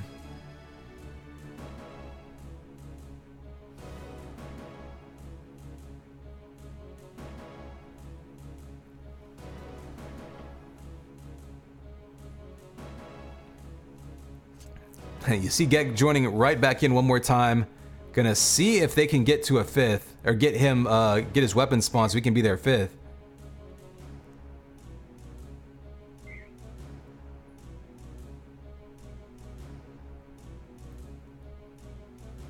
It looks like ADR may have actually lost a player for the night. Like I say, getting kind of late over there. Willing to play 4v5 in the next map if they want to. I believe it's gonna be Titan Pass. All things considered, Titan Pass not the hardest map to play down a man because you do pretty much know where the flags are at all times. It's a pretty open map, not very complicated. You're not going to be getting ninja runs going back and forth.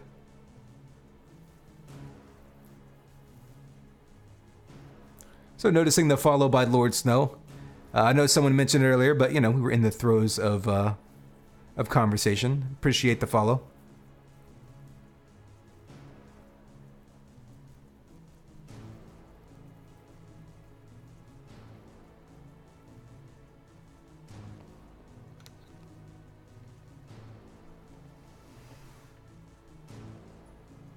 So SOW said they have 5. I don't know if that means Gek has confirmed that he has his, the mod working properly now.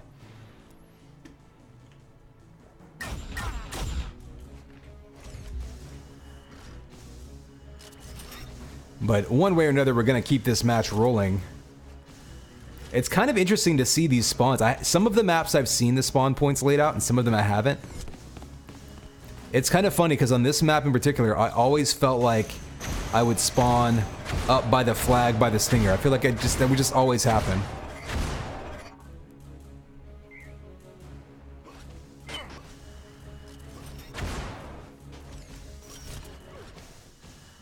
And now you see that many spawns there and you understand why. Because, yeah, there's a good, like, 4 or 5 spawns right at that spot.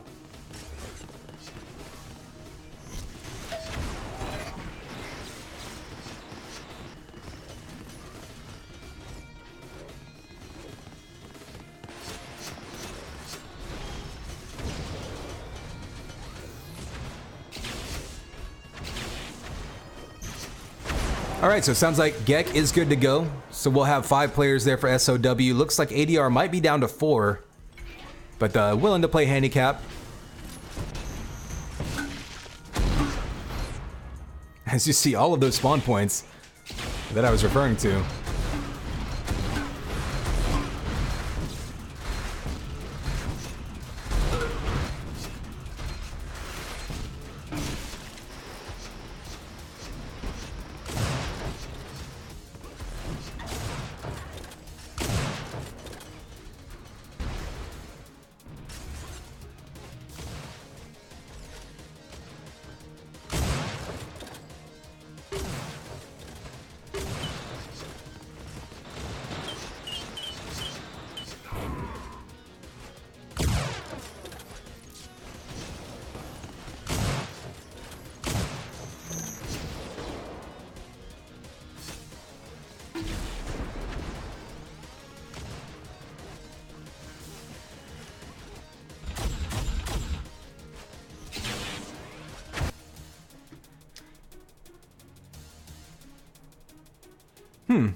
That's kind of interesting, Dimco. I didn't know that that was a thing they could pull.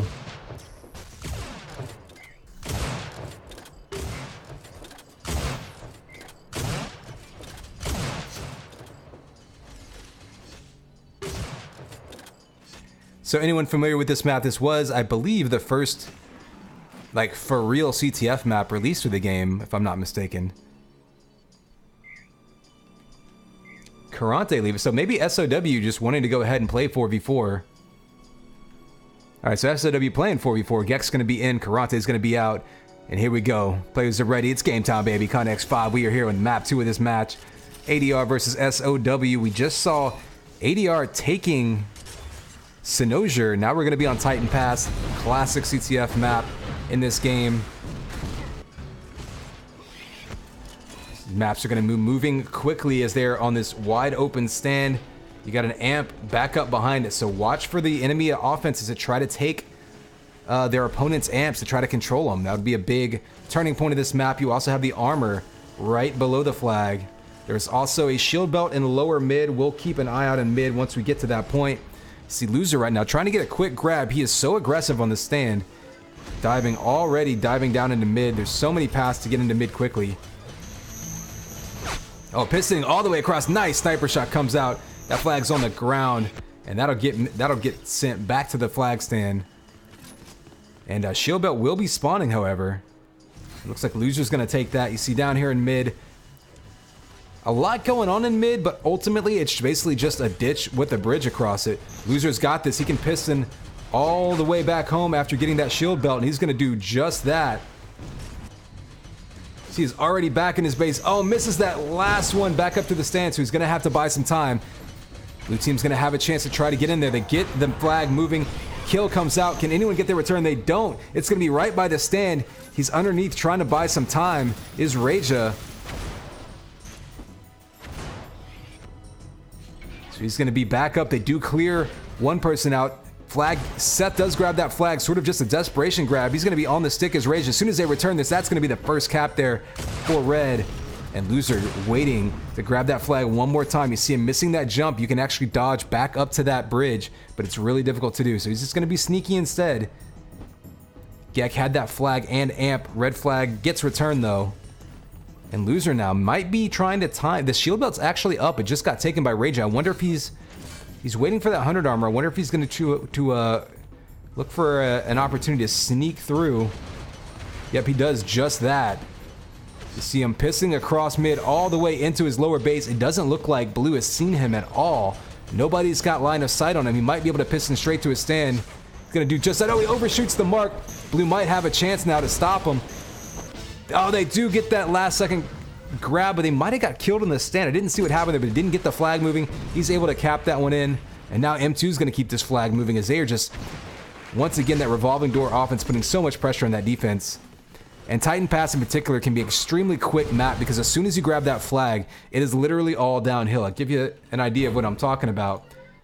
This flag stand is so high up, you almost can't help but fall to the middle of the map. I mean, as soon as you grab it, you're pretty much just falling. And once you get back to the halfway point of your map, where we see Loser with the flag right now, that's when it gets trickier because then you have to fight back uphill to get to your flag. And that's when those pistons and having that armor to allow you to piston back up to your stand is so important. Ray just got an amp on the red side. Let's follow him and see what he can do. We're trying to make those long range shots. Oh, there's the kill and the return. Blue flag's on the ground. Tron might be able to back up into it. He's going to have that in his hands. That's going to go down as Gek with a long range denial. Oh, another denial. Is this sniper shot coming out? Another Gek with, I think, the multi-kill denials. So huge plays there. That keeps things 2-0. Raid is going to be trying to keep that flag bottled up. Does fall right into that ravine. That's going to get returned, however. And this is kind of what we expected to see on this map. Both flags are going to be out much of the time, so we'll try to give as good of a view of it as possible. You did see that Loser picking up that shield belt again. So dangerous. Let's see if we can track onto him. You figure he's going to be grabbing that blue flag. He has it in his hands. He's going to be trying to piston as much as possible. He basically just wants to outrun them to his own base now. Ooh, takes a little bit of damage. That's going to block him from doing too much more. Still, though, with that shield belt, 27 armor still down to 56 over 5. He can't piston back up to his stand now. He's going to have to wait, get some cover, and wait for them to seal this base. They do get the seal. He finishes it off, up 3-0 as Loser on the backs of that shield belt. And once again, M2 just waiting to grab that flag as soon as they cap. See him already back in their base. Let's follow the red flag and find out what's going on with it. Gek's got it back across the map. We're gonna look from his perspective as he is trying to fight his way back into base. Looks like nobody's really on him, so let's go catch up with the amp and see if anything interesting happens. As they've got this amp on return. This could be a big kill if he can take out M2. Get that flag back. They might get an instant cap here as they had their own flag carrier back in their base. 10 seconds to go though. He still has plenty of time to get a couple shots off.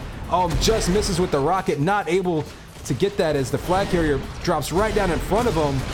Oh, what move? So unlucky there. Not able to make anything happen with that amp. So we're going to keep an eye out now as Gek check in with him. Kind of alone really in his base. Not much pressure coming in on him.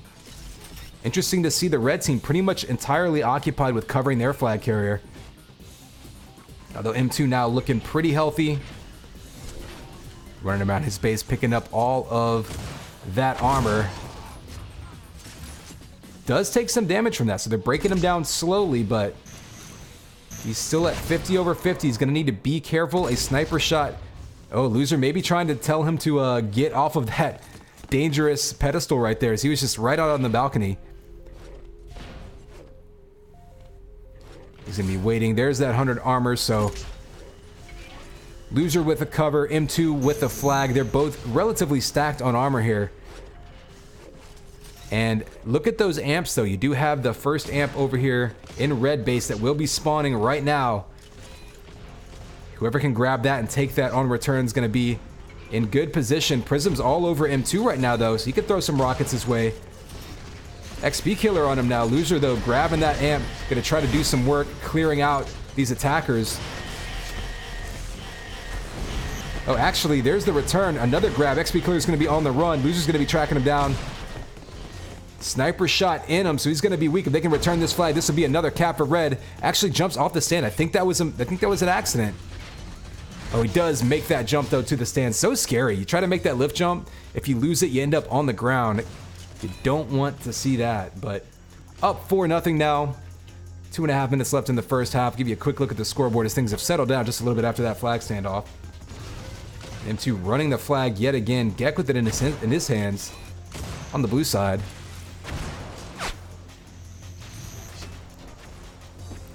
Combos coming out. Nothing really connecting, though. He does double back, though, buying himself some more room. And he's just waiting for an opportunity to get around that corner. He does get out in the mid. He's past the halfway point, so this is where he wants to be. Once you're past that halfway point, your teammates are going to have the capability to get these pickups. If they do clear things out, Rage has got that flag in his hands, but he's going to be on the run. Let's back up from Gek a little bit and see what things are looking like in the base. Rage has got that flag. He goes down. This gets returned. They could have an opportunity. There's your first cap of the game for Gek and Blue Squad. XP Killer's got that amp. He's down at 22 health, but let's see if he's going to take that in. No, he's going to back up, use it on defense. There's still plenty of time here. Only 4-1. If SOW can get that momentum going, they could certainly come back in this one.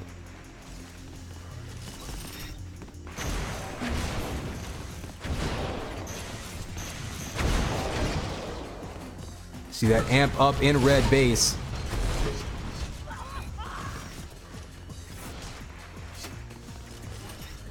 Let's go over to red base and see what's happening with it. See Loser grabbing that armor. Rage is surprised not to see him grab that amp. There he is. So Rage is going to have that amp on defense. He might push out to mid. It's not uncommon when your team is being that aggressive to push the amp defender out to mid to just try to take some pot shots because you're really exposed out in the front of your base and you can hit it from across the map. See him with those long-range sniper shots, just trying to give his team a little bit of room. A couple of kills here or there can be the difference. Oh, he goes down. Gek's going to take him out. And we'll see if anyone picks up that amp now.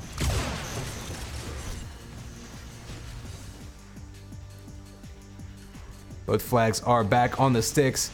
Blue amp's going to come up, so let's go over there and see if there's any kind of fight over that. Blue flag actually getting taken, so you see red attackers not even like bothering to take that amp, just want to get that flag moving. You see Loser there with the pickup. You see that flag pass. Loser having the armor to piston, so they're going to pass that flag. He jumps onto the box, back into his base. Oh, a huge jump all the way up into there. He's going to be ready to cap as soon as they get this return, but they don't. Seth's with a nice clutch return, and now Gek's going to be running across mid. That flag gets returned, though. For red, we're going to have 3 seconds left. We're going to have a little bit of advantage time with this flag off the stick.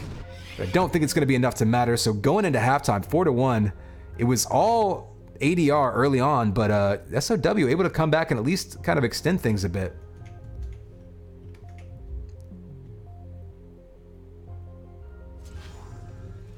You see the number of grabs and returns virtually the same. Double the amp time for SOW though, so that could be interesting. Watch that going forward. They have more damage and double the amp time. So if they can keep Loser bottled up, and NM2 for that matter, they've been winning the fragging battle. Right as we say that though, oh, a nice shot taking Loser out in mid. Mid-air pisting across mid. Remember, all the power-up timings are reset back in sync. Ooh, Gek with a nice sniper shot. He's going to be running that flag himself. Prism's trying to cover. He's only got 10 health though, so he'll go down pretty quickly. Gek's going to be jumping on top. Oh, bounces right off the top of the defender's head. That flag's going to go down. It does get returned, but Prism's going to go ahead and cherry pick it.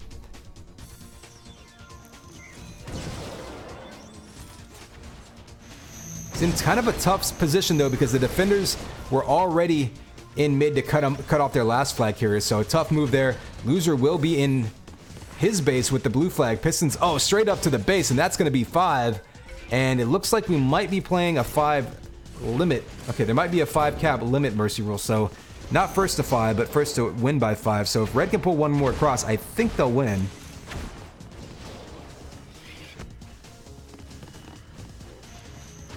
Ooh, M2 getting knocked off the stand. Smart moves there by XP Killer. M2 is trying to be tricky. You saw him grabbing the flag and translocating away to drop it. XP Killer on D with this amp, trying to make them think twice about grabbing. He's going to be trying to cut him off, and smart moves, though, as the cover coming up to put some pressure on him. Oh, 2 shots in a row takes him out. So the flag carrier just chilling in his base, not trying to engage with the amp. Oh, nice shots there by XP Killer, making great use of that amp, getting a couple kills, clearing his base out, getting that flag back. And really just extending this match. Oh, is it 5 in a row? Okay. So we're probably going to see the rest of this one in one way or another.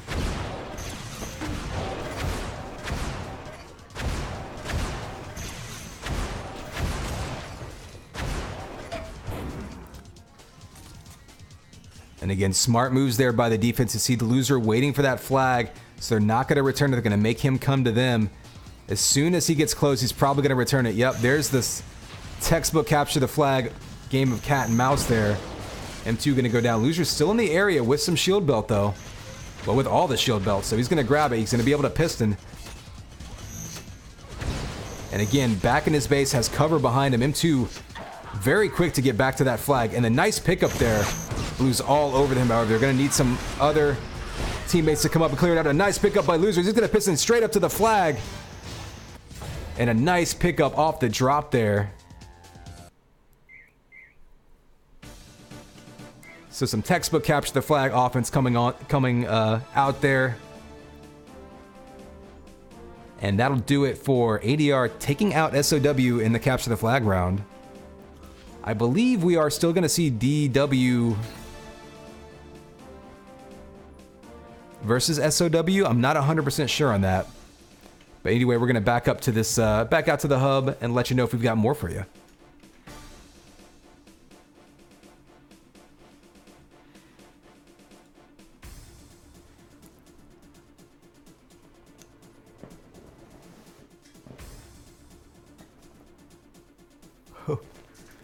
Well, if anyone in Europe wants to get in on some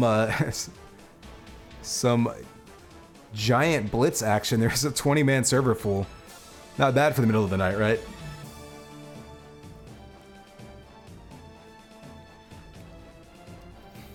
All right, we've got Shadow and Grindel Keep coming up. Will be the next two maps. Those will be the last two played here today. We're just about at the 2.5 hour mark. We're not doing too bad here.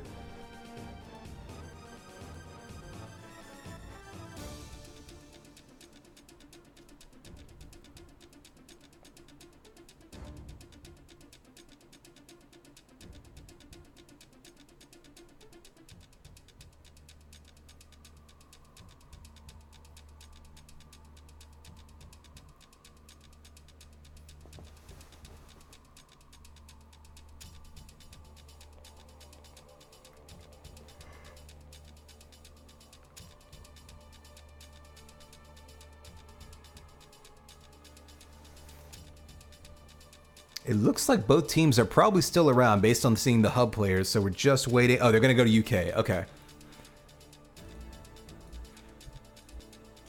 Or at least Kelly wants to go to the UK. Whether or not that's happening, I guess we'll find out. Apparently there's a warehouse party going on.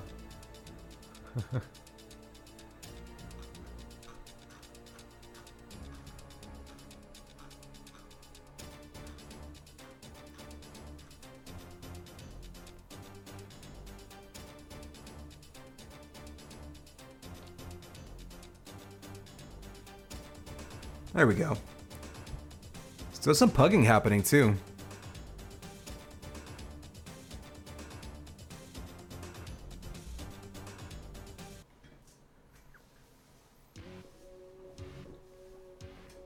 No, super secret password action time.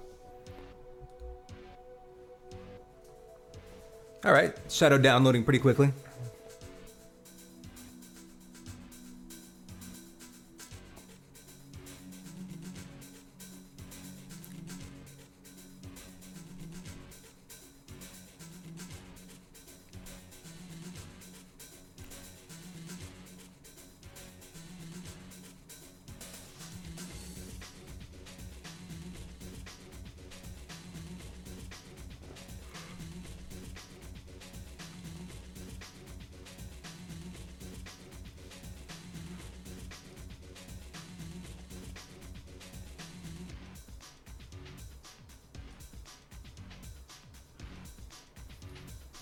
All right, we are in the server. We got this map loaded. Players are getting in 7 out of, I guess, 10. I think SOW had 5 again. I don't know if ADR still has 5, but we might be back to seeing some full strength action here shortly. on this map that is actually news to me. I heard of this map. Appears to be set in a glacial outpost. That's always kind of a cool setting for UT maps.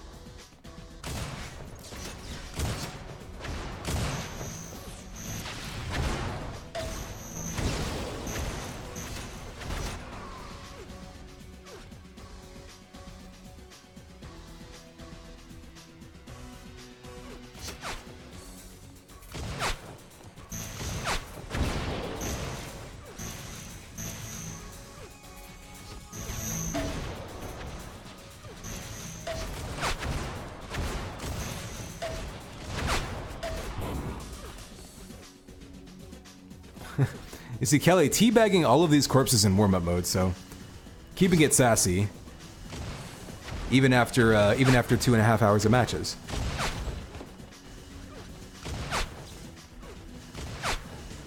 Okay, so there might be some more exhibition scrim action going on after this one.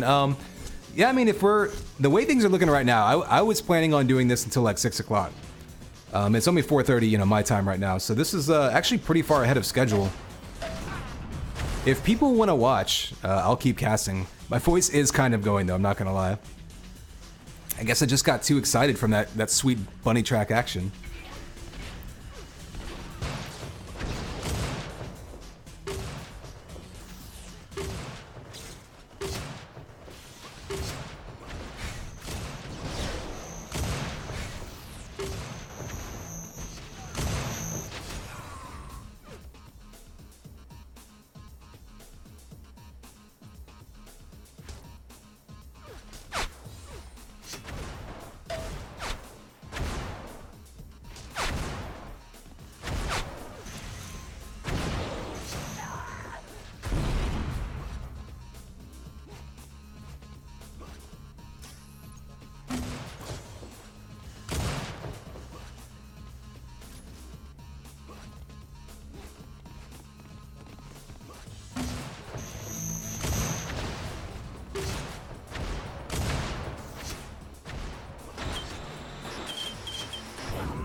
It looks like, okay, so SOW does not have a 5th anymore.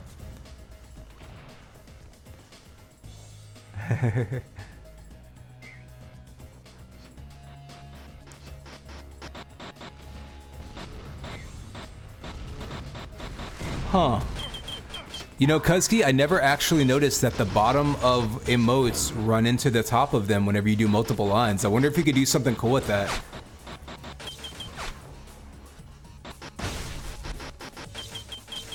Like a snake pattern or something. I don't know, like.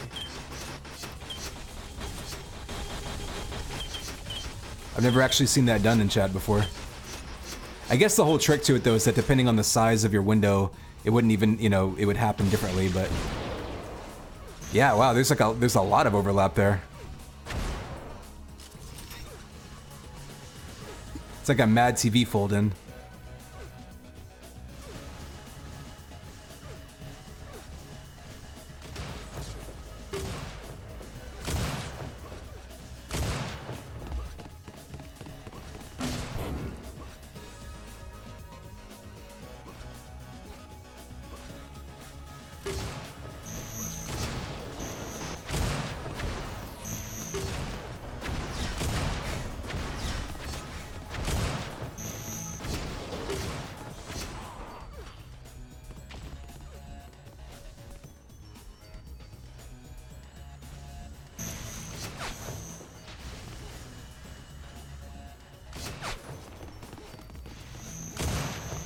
Alright, looks like we have 8 in the server. They're looking for a 5th player for ADR, or 5th player for SOW. So ADR still got 5, SOW has 4, so just looking to find that last sub, and then we'll be ready to go. We got 2 more maps in this match.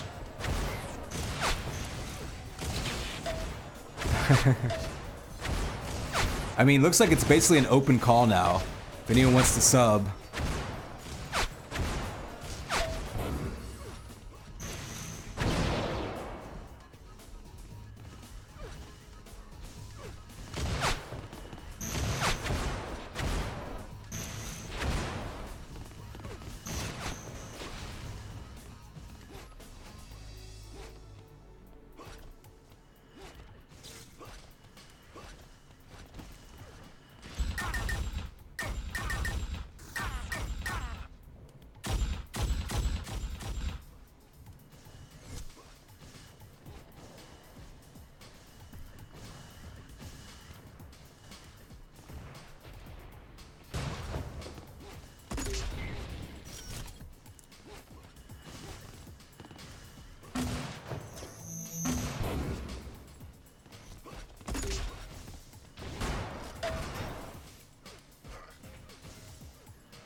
Demon, I think if there's one thing this community can do to,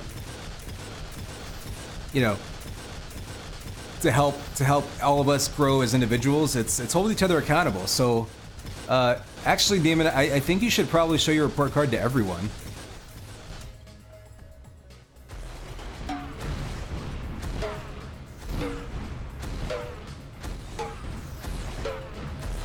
When I was a kid, if we had good enough grades in our report card, you could go to like McDonald's and get a free hamburger or something. If you bring your report card to DreamHack and you have straight A's, I'll buy you a hamburger.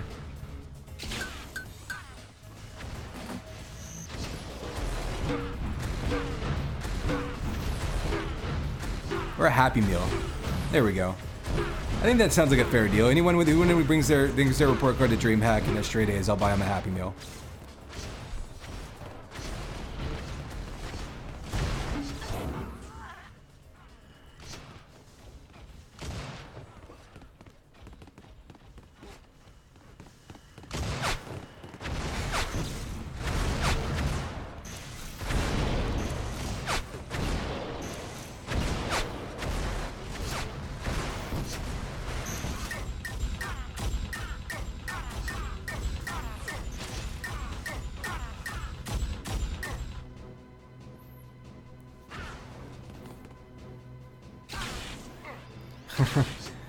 You know, a funny thing happens whenever you give out subs to people in chat randomly, and I just realized this. I realized you can actually end up being subscribed to my channel without actually following it, which is kind of interesting.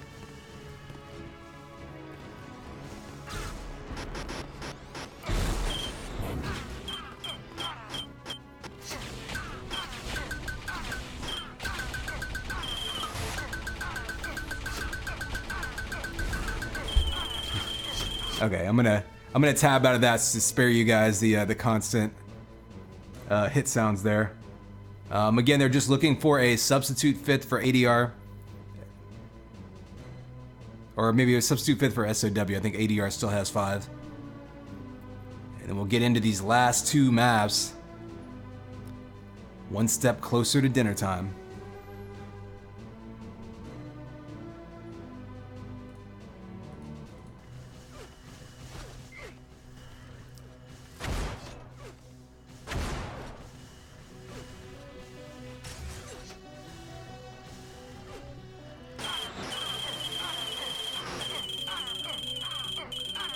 Oh god.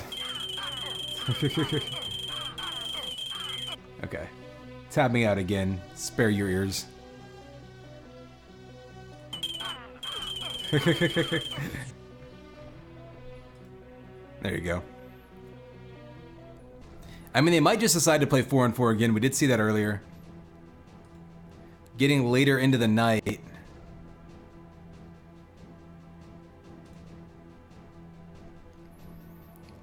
Again, for anyone not aware, these are mostly European players in this particular match, so getting to be pretty close to, you know, 10, 11, 12 at middle of the night for a lot of them. And of course it is going to be a work night, so.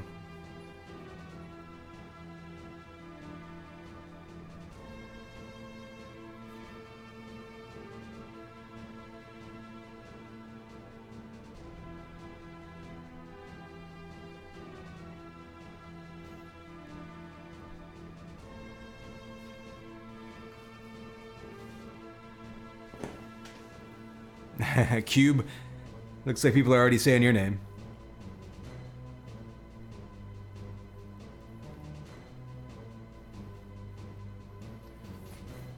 As far as this map goes, it does look like it, again, follows that same sort of classic UT99. Like they've got you know, you got your elevated bridge through mid with the shield belt on top. Got that amp underneath.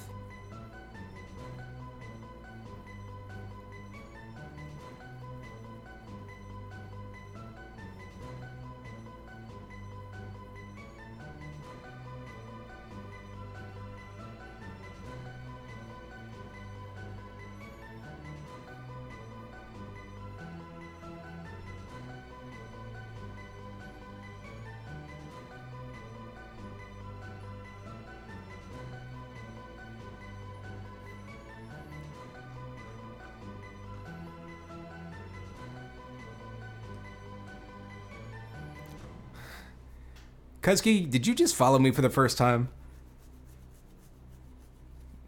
Just... Were you one of the people that was subbed to me without following me?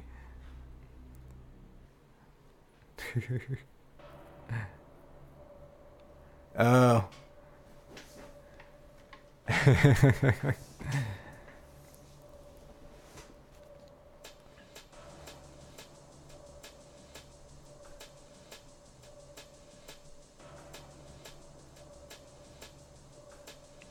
I believe this is the UK server. The UK Pug server. It's the same. There's a European CTF Pug happening on the exact same hub.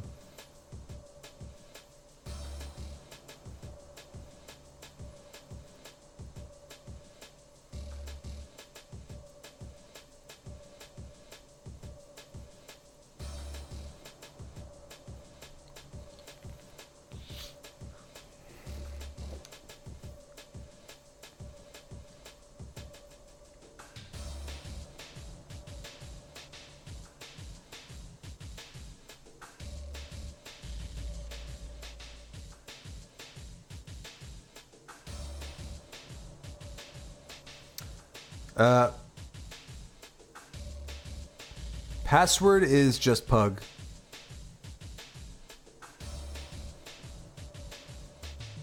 I'm not actually sure what Discord they're using for voice though.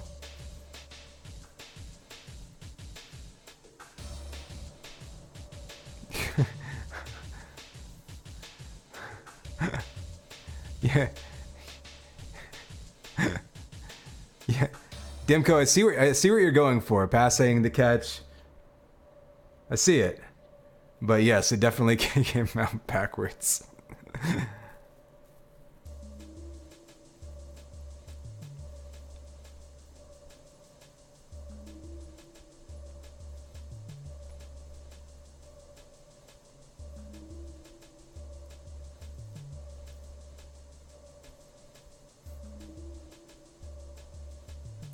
Yeah, Demon's not studying right now, so...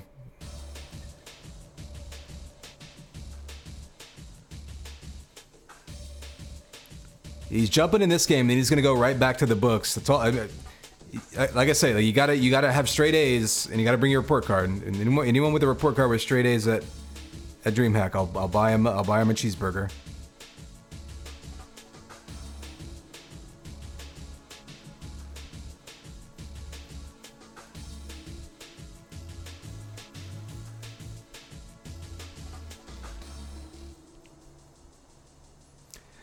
Careful, Fallacy. A Dimco hug could squeeze the life right out of you.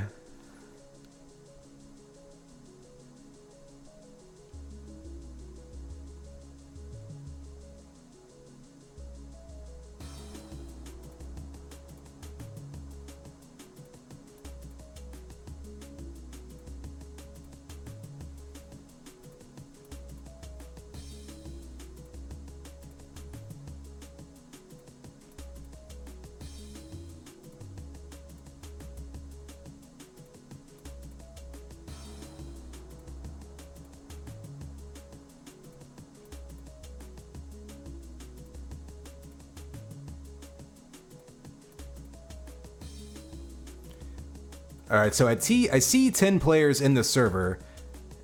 It looks like we've got ADR with the full team and now SOW with the full team.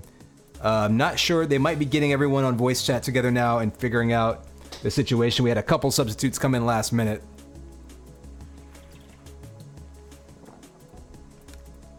Looks like we are getting closer, though, to going live here. So I'm going to pop in this game, make sure we got game sounds and all that.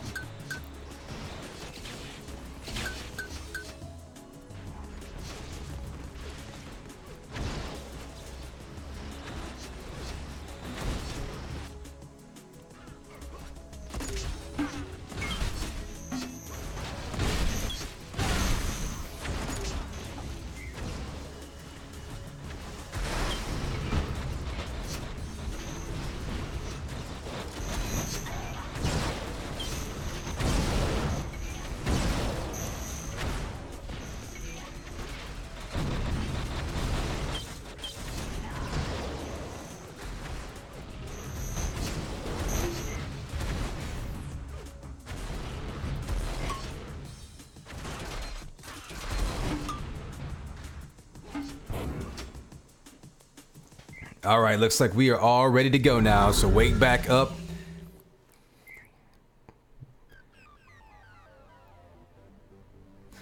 Here we go. 3, 2, 1, and it's game time, baby. Connex 5 here. We are on our last match of Capture the Flag today. This is CTF Shadow, and we got DW with, or excuse me, ADR with some subs against SOW with some subs. And right off the bat, some early fragging action, but let's try to get everything set up for you. Jump over to these flags. Looks like blue base getting cleared out. Let's head over to the red one. No early grabs. Kind of interesting to see. Both prior matches, we'd seen lots of aggression in the first 30 seconds. Everyone's setting up to try to get quick flag grabs. Looks like they might be falling back, maybe trying to get that first shield belt. It's going to be up in 15 seconds. At this point, they have to make that decision. Do they go for the shield belt? Or do they try to catch the defense unaware? And here we go. Looks like lots of fighting over this shield belt. Red team on the left, blue on the right. Posturing for it. They're sending out people. Blue has 4 people out there. So both teams coming out and meeting in the mid. Huge fight over it. Anzu ends up taking it, I believe. He's actually a defender for red. But so he's going to fall back with that. And no one really got much out of it as he took damage immediately. Looks like he's going to be right side defender for the red team. Chasing down Gek here as he grabs that flag.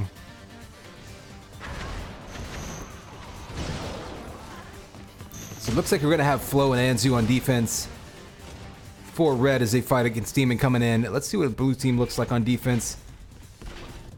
As again, we have had some subs happening. Looks like Seth, maybe Karante again. Ooh, Tron goes down with that amp. Interesting to see who picks that up in the midst of this flag run. Seiko's going to be out completely surrounded, though. There's some sniper shots coming in. So Karate and Seth, yep, looks like they're going to be defending. Kelly goes down. So red team getting a little bit out of sync here, coming in and grabbing these flags one at a time. Shield belt just got taken, though, by Seiko. He didn't take any damage off of that, so he's going to be a danger coming in. Let's watch him and see what he can do as he tries to get a clean grab. Maybe letting his teammates get in and distract, but of course he's glowing bright yellow, so they know exactly who they want to target. Ooh, misses that grab, actually goes back to it, might have saved him. Oh, there's a huge flak. Takes him out completely. And now we've got 30 seconds. Belt and amp are synced up completely, so that'll be a big fight in mid. We've seen both teams challenge all the pickups.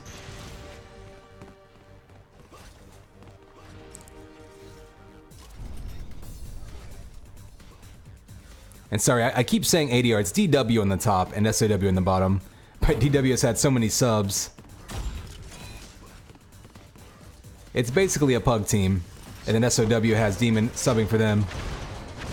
Ooh, Seiko missing that, or maybe deciding that he didn't have enough health to make that piston, so he's going to go down to the base, try to back up. He's going to go down altogether. Demon will be coming in with this amp, so interesting to see if he decides to grab that flag again or if he just tries to cover with it.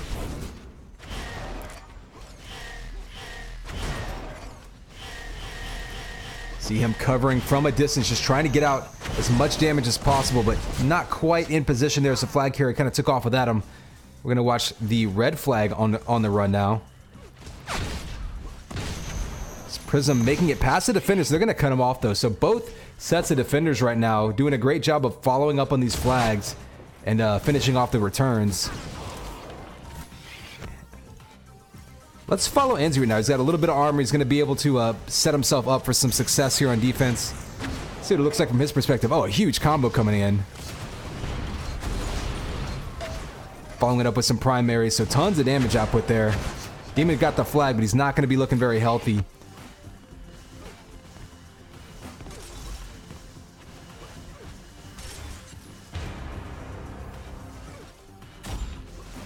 One thing to note about this base, it's very quick for people with the translocator to get out to mid, so you're going to see a lot of pushing up by the defenders. We saw that early on with basically the whole team for both sides pushing up to try to get that first shield belt.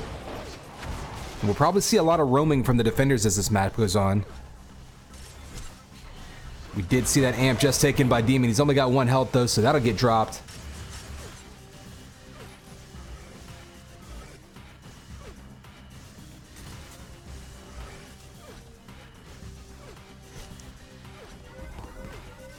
Yeah, curious to see again. You see Anzo and his sort of routine or his sort of route that he's running. We're gonna catch up with the flag carrier, trying to piston out into mid.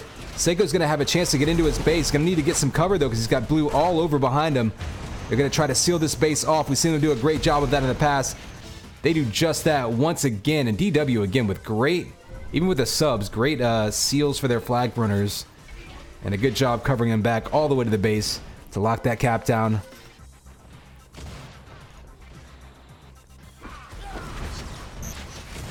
Demon with the pickup now. He's got decent amount of armor, but he's going to need some help because he's getting completely swarmed by the red team. Gets stuck in that little nook and he goes down. But lots of offense happening all of a sudden.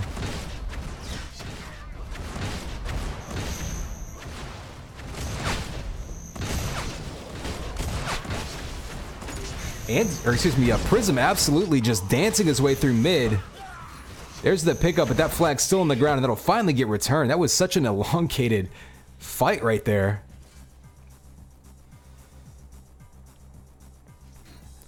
So Red Beast actually looking completely empty. Amp is up. That's going to get taken by Tron. Shield Belt's going to be up right now as well. Seiko picks that up, so both power-ups going to the red team. It's going to be key to see what happens now in the next 20 seconds. Now that they've got the Shield Belt and the Amp. Well, Amp goes down. Did have that shield belt though. Seiko maybe going in for a grab, or he may just decide to use that as cover. Nope, he's going to go ahead and grab it. Trying to draw out the defense, trying to bait them into taking bad shots. Gets the flag in his hand, but he's going to need some cover. Oh, and those rockets, or excuse me, that flak coming out. Both flags back on the stand. Let's take a look at Flo playing defense now. See him roaming all the way to the front of the base there. 2 nice shots on Gek. Trying to finish him off. There he goes. Lots of snipeable areas in this map. Lots of sort of mid to long range between mid and the front of base. Open rooms. You can really do a lot of work with that sniper rifle. Oh, he's in there. Actually lets Demon sneak by. So Demon sneaks in and grabs that belt. 20 seconds to the amp. Interesting to see because neither flag is moving, but both teams are pushed all the way out to mid with their defenses right now, being extremely aggressive trying to control these power-ups.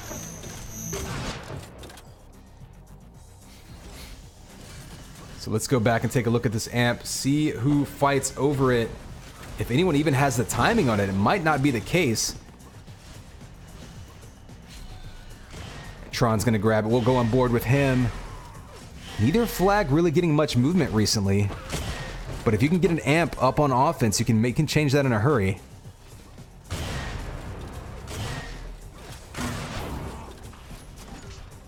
Ooh, Tron with a double kill. Got a flag carrier out in mid, trying to give him some cover. A couple more kills might do it. Oh, Caps right as we switch back to him. Watching that flag cap across. And so, yeah, great cover there in mid. You saw that seal from behind. And sometimes that's so key. The flag carrier themselves may have what seems like an easy run to the flag. Let me tell you something. Anytime you have an easy run to the flag, that just means the people behind you did a good job of clearing it out for you. We do see Karante grabbing that shield belt. I think he's going to be on defense with that. See if he can use that to help keep this a shutout for the blue team. Or excuse me, help shut this down for the blue team as the red has scored twice. Trying to kind of calm things down. Sometimes that can help if you get a little bit of extra armor and you can be a little bit more aggressive with your setup.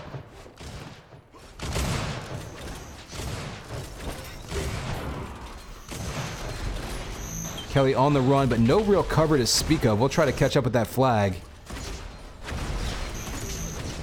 See her being completely surrounded. Flag balls flying, but neither person going down right now. And they're going to get that return. Anzu grabbed this amp. We'll follow him with it.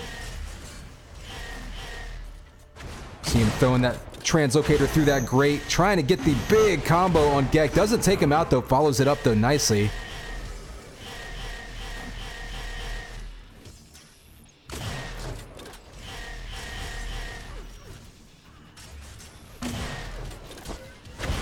And like we say, anytime you're getting amp in this map, the defenses have been pushing way out to mid. Haven't seen a whole lot of offensive use of the amp, though, which is kind of surprising. That could be part of why this map's been a little bit slower moving. Let's follow these, though, as these flags are moving. Seiko's got it. I think Gek has it for the other side.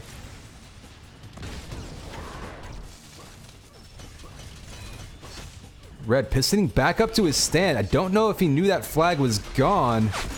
But both flags are going to be out during halftime. I think he was just getting ready just in case he got that return. So a pretty close one here. 2-0 at halftime. Take a look at the numbers here. Pretty split on amps. The amp time definitely going to red, but they've mostly been using that in a defensive manner. We did see it come into play whenever we had the covers through mid, and that allowed their flag carrier to get forward and get that second cap across. Seiko with both caps, pretty much running them flag to flag, I believe, during those runs as well. DW again showing, even with subs, that they can follow their flag carrier and clear a path. Again, only 2-0 though. We got 10 more minutes left. So SOW will have a shot here if they can get that flag moving. I think that'll be the biggest key. 20 seconds of the shield belt. Looks like both teams are going to decide to wait and fight over it yet again.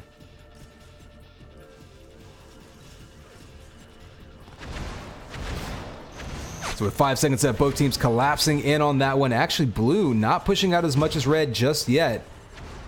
Looks like it's going to pop right now, and that's going to be grabbed right in time by Flo. Another defensive power-up coming out for the red team. Meanwhile, blue team falling back to try to stop Seiko. He's going to be out in high mid. He goes down. Demons slicing him up with that link gun. Kelly waiting to cherry pick. Going to see if she can catch people out of position, but they pretty much all fell back. Blue team was just trying to secure their base. Red pushing up, but a little bit late. We do have an amp run by Tron. He's going to go down immediately, however.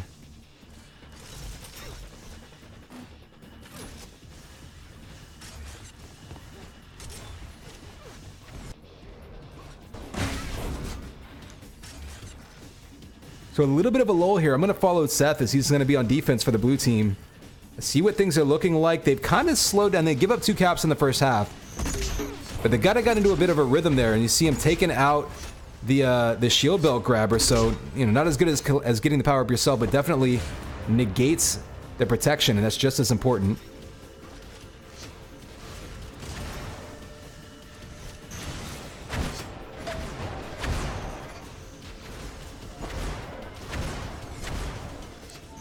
All you're seeing some pistony moving. This map's going to be moving quickly. Let's keep an eye on it.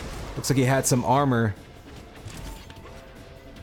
May have actually decided to double back and get some health. So Seiko getting to the front of the base quickly, and then going to be a little bit sneaky here.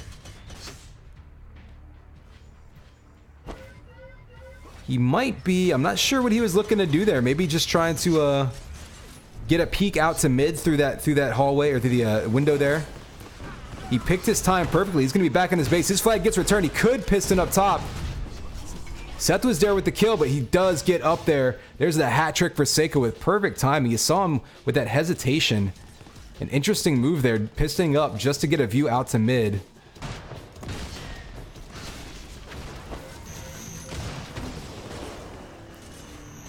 Gek does have this flag moving, trying to get a rebound cap as their entire team would be in their base, but I think both things are pretty much cleared out and teams are reset. Seiko with the flag once again in his hand. He's had it running most of this map. I feel like Seiko's had the flag in his hand.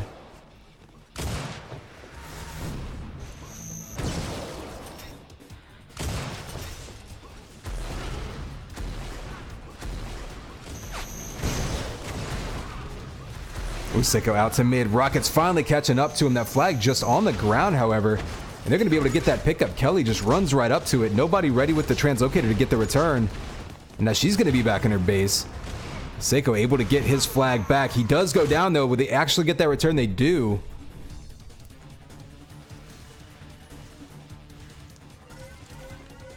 And both flags moving fairly consistently now as the second half kind of gets into, I guess, the last quarter of this match. Winding down to that 5-minute mark. Once you get further into the half, you get a lot of things out of sync. You get players and spawns out of sync. You get power-ups out of sync. It can get a little bit messier, and sometimes it makes it a little bit easier to get that flag off the stand as those defenses are scrambling a little bit more. Amp's going to be up right now. Kelly maybe going to grab... Ooh, she almost waited for a teammate to grab it. Maybe trying to give it to Tron again, but didn't want to wait and give it up to an enemy, so smart move by Kelly. Oh, there's the flak, negating that power-up. 15 seconds till shield belt. Be curious to see if both teams decide to fall back and fight over it again. We've seen lots of fighting over it, but hasn't really come into play all that much. Shaco's got this flag. That's going to cause the blue team to fall back. That may actually be what red needs if they want to push forward and control this power-up. Yeah, they're going to grab it basically uncontested, so interesting move there. Seiko grabbing the flag, dying, but in doing so made it easier for him to get back up and grab that shield belt. Ooh, takes a big combo though from Karate, so most of that shield belt's gonna go away for him.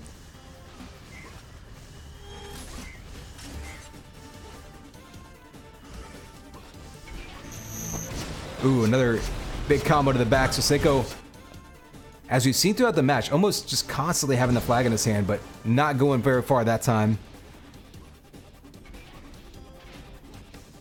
See Gek and Flo fighting over this flag one more time. Oh, the slide doesn't fool Gek. He's going to get a grab in. Doesn't have much real health and armor. No, he's going to go down immediately. They might get a pickup here from Demon. He's going to trans drop back up there, let them return, and maybe fall back for some power-up action. Meanwhile, Tron's got the power-up with the amp in mid. Oh, amped headshot on Prison. That'll take you out. Looking for any more kills he can get to try to clear a path for his team.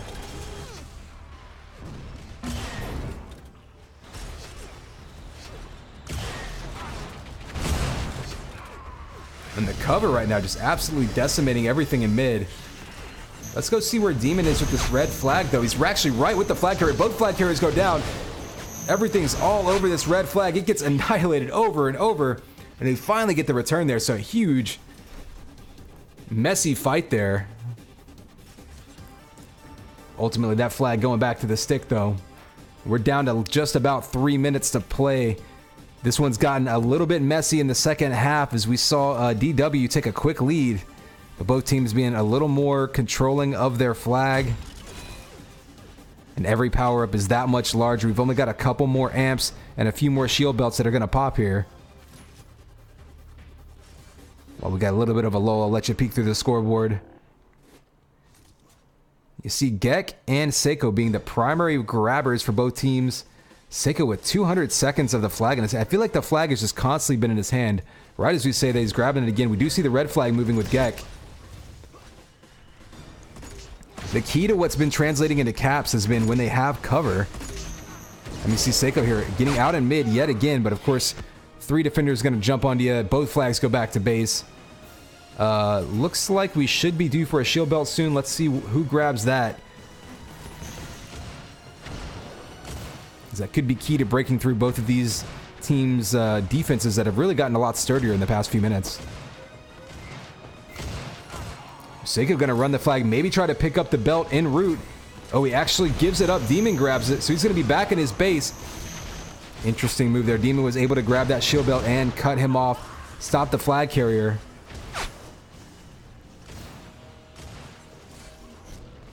Although in the process, Demon did take some damage, so he won't have the full protection of that belt going in an offense. See him dueling over the flag with Anzu up. Anzu's been so solid on defense today. Oh, just absolutely dialing up the damage.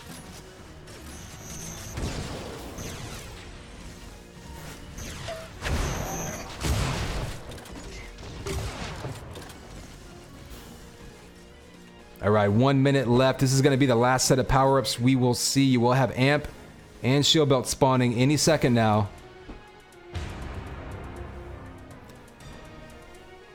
Does look like DW is going to take this one because you just can't cap that quickly on this map.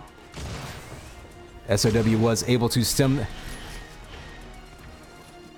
Ooh, actually, Demon now with Amp and Shield Belt. Let's see what he can do with it. Double kill coming out. Seeing how many kills he can just get and try to clear himself a path. Oh, flag all over the place with him. Another combo comes out. Oh, almost going on a killing spree, just trying to get anything going with himself in mid. 25 seconds left to go. We're going to follow Gek, but it looks like this one's going to be all DW. SOW, though, again, was able to slow things down in the second half. They'll have one more map, as I believe they'll be playing Grendel. And flags are definitely going to be moving very quickly in that one. We're going to count it down here, though. 3 seconds to go. And there is your game, 3-0. DW on top. Moving into the last map of our little exhibition match here. Guess you wouldn't call it a tournament. Sort of a 3-team exhibition, show match, if you will. Last map coming up here will be Grendel Keep between DW with some subs, SOW with some subs. It's been a long road here, but we are finishing this one off shortly. Also, shout outs to anyone who came over here with the Thorax, Pennsylvania raiding party. As I always say, always good for UT players to watch each other stream, watch each other's matches. Doesn't matter which game or game type we play. The more people watching, the more people Twitch sees, and the more you can push UT up that Twitch page. Makes it that much easier to get things expanding.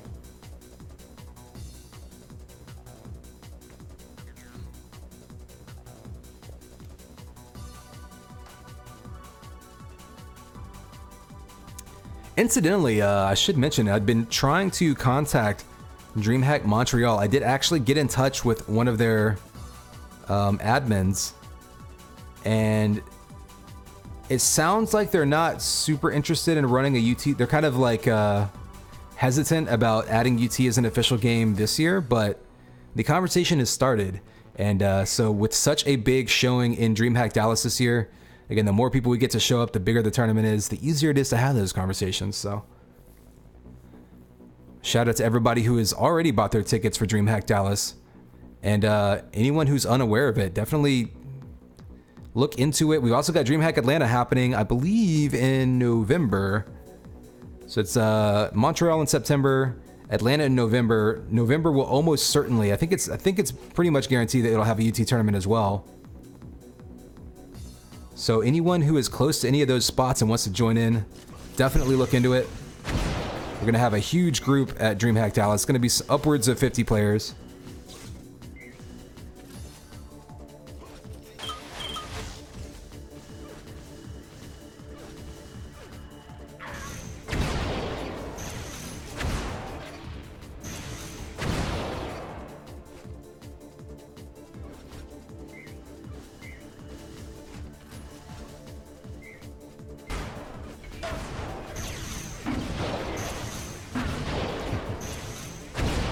All right, looks like we got 9 players in the servers, just waiting for that 10th.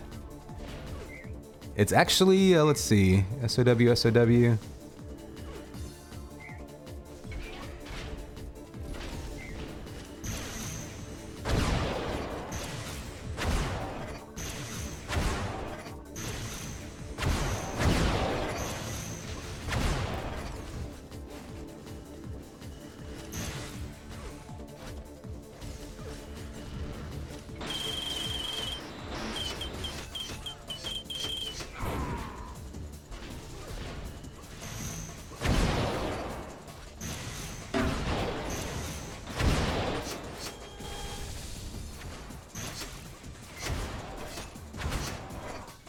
All right, 5th incoming for SOW, so should be getting started here shortly. Of course, we are on Grindle Keep.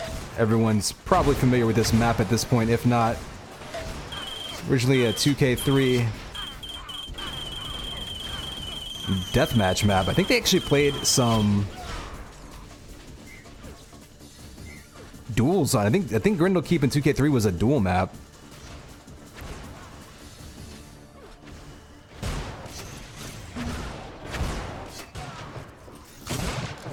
They took it, they mirrored it, turned it into a capture the flag map. It's pretty well balanced. So, one of the more popular ones. I see. Gek had to go.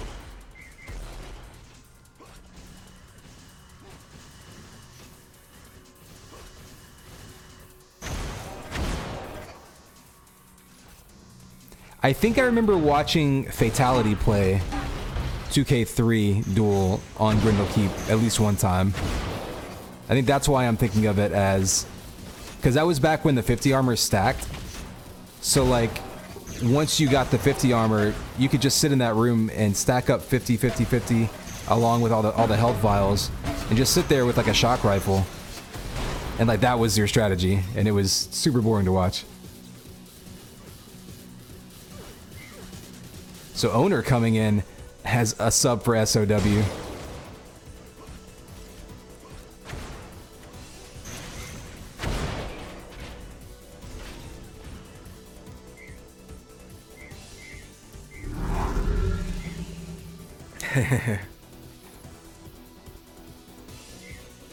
Alright, everyone, we are ready to finish this one off. 3, 2, 1, it's game time, baby. Connex 5 here with you on Grindle Keep. This is the last map of this exhibition match. We're playing some Capture the Flag for you.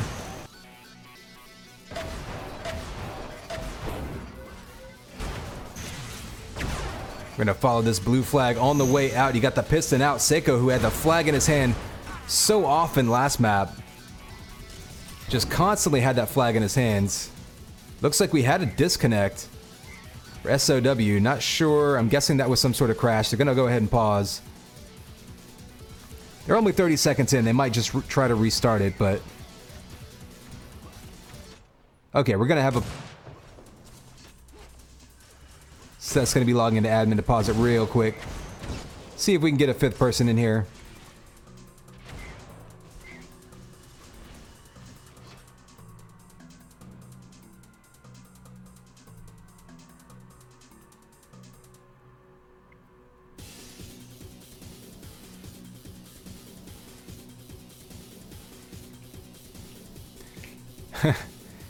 It's kind of interesting that we can actually use all of our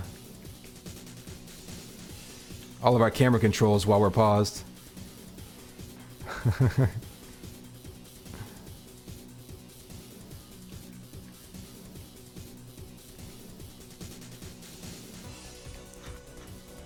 I've never actually looked at this particular effect up close.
Well, Flo wins the award for the most dramatic pause pose. No one else is really doing anything cool right now. Tron's got that sort of classic UT shock rifle, like...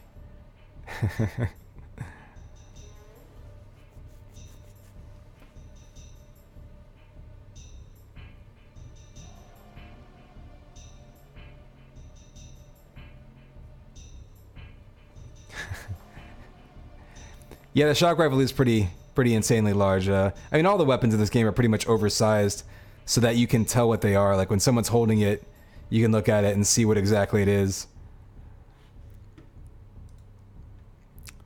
We had a player drop, so waiting for them to get back in this game. Hopefully will happen quickly.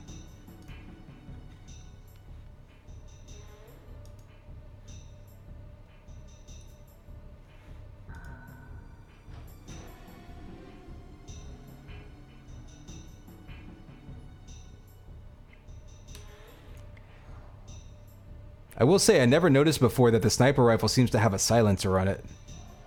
I mean, I know it's like future weapons, so, you know, whatever, but...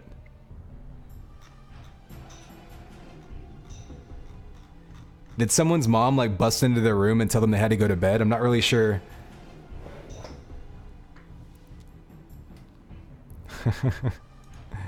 Definitely one of the strangest matches I've casted.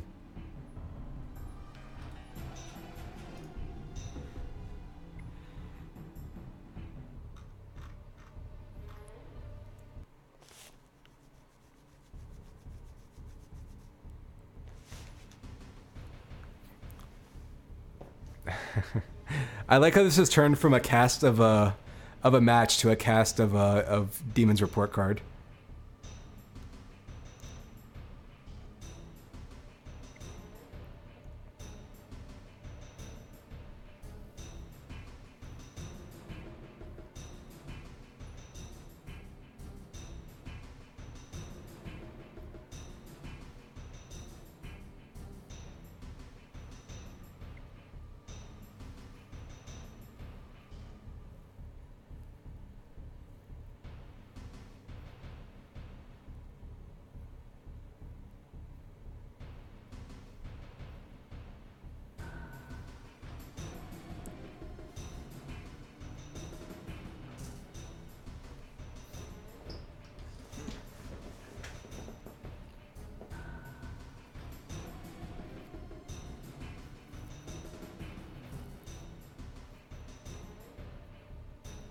Oh, apparently there was a power outage.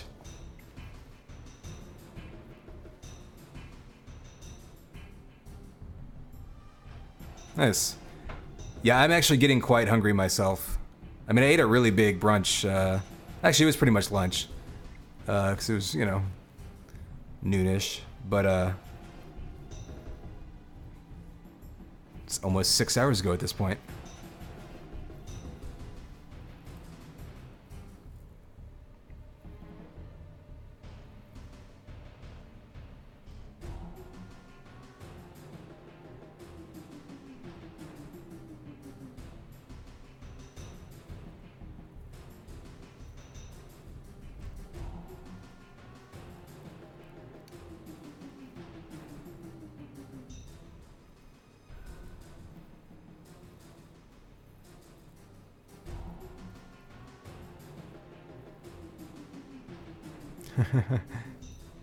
It looks like they might be rehosting here.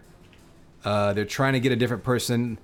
Or Karate is not able to join, I think, because of the player count. So I think they're just going to rehost. Let's see if that's what goes on. They're in the UK server, I believe.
So we are doing what we can to get this last match here.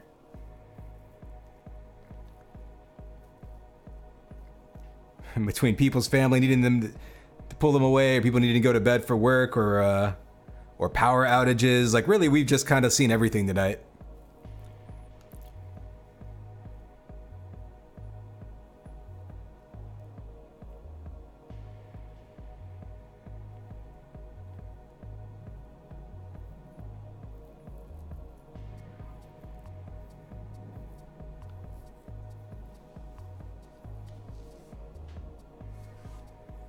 It's funny because we were running way ahead of schedule too. I think we were like 45 minutes ahead of schedule for a while there. And at this rate, we're going to finish right at 6.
Well, stand by. I wonder if Dimko's back. I want to ask him what kind of steaks he's cooking up right now.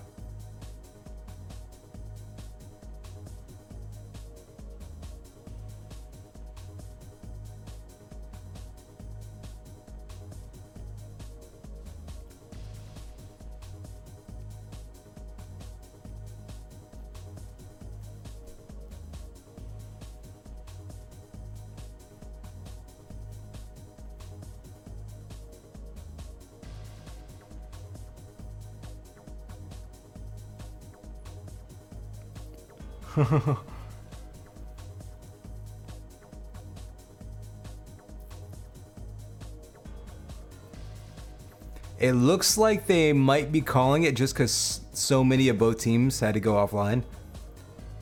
But supposedly there was going to be a exhibition game of D versus NA players or something. I don't know. There was something else that might be going down. So.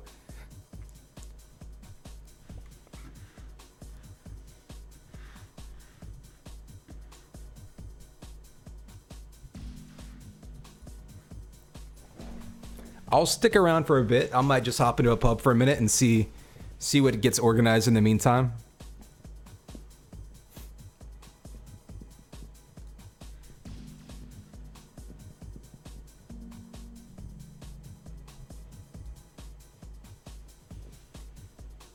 To be completely honest with you, though, I am getting quite hungry, so I don't want to stay around for too long, but if there's like a quick game about to happen, you know, I can maybe do like 1, maybe 2 more maps. In the meantime, I'll just pub a little bit.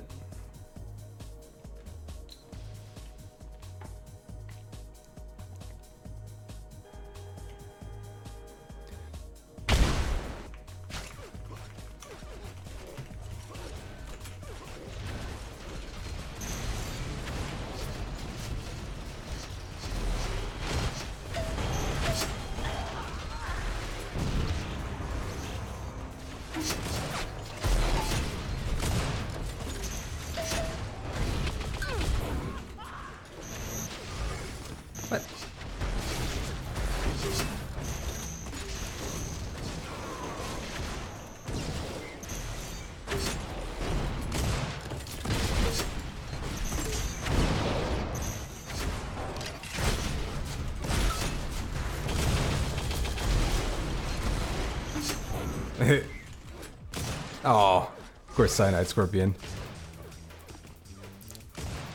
Yeah, I mean, if you guys do a DW versus NA thing, if you can get it started real quick, I'll cast it. But like I say, I'm getting kind of hungry and having folks hang out in chat while, you know, all of this, like, back and forth is going on.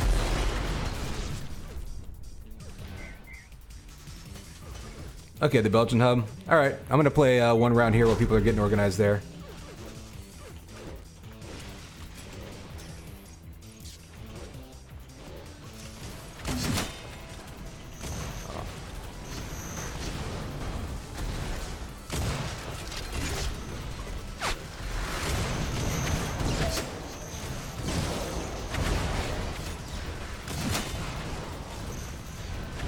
What?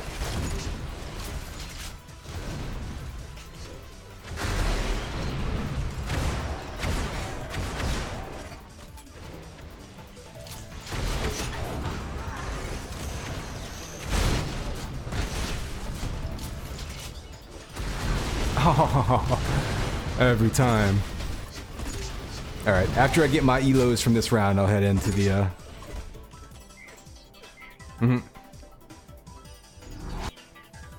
to Belgian hub.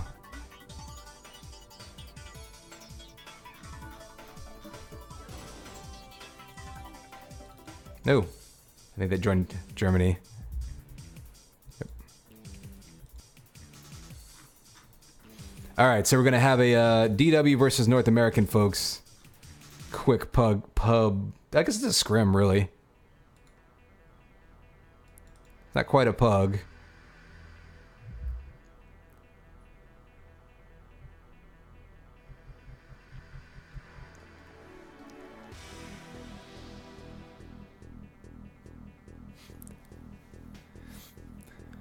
I guess in the meantime, though, I'll take this opportunity. Appreciate everyone joining us for the that exhibition match there. A little bit of bunny track, a little bit of capture the flag. Doing some different stuff, having some fun with it. Mikey the Vike, let me know about it all. You know, kind of helped organize me with it. Anyone else always knows things going on, let me know. I don't have a ton coming up on my schedule in the near future, at least as far as streaming goes. I do have a lot of other things going on, but yeah, definitely let me know. This is getting to be a much busier time of year. So the further ahead of time I know things, the easier it is to get in on them. But as you've seen this weekend, I did some 2K4 Freon, I don't know, some... The password. Scrim.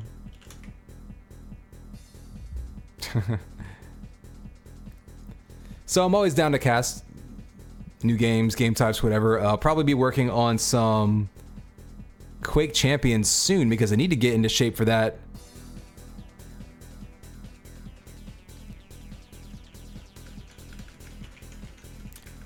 For DreamHack. So I got to get that going. So, you know, there'll be some different things going on.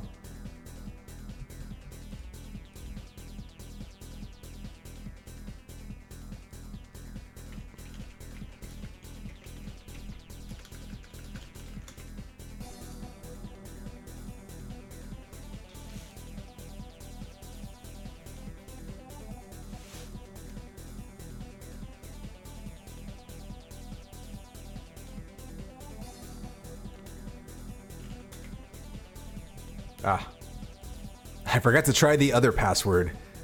So there's only just 2 passwords in the UT community, and they're both 3 letters long.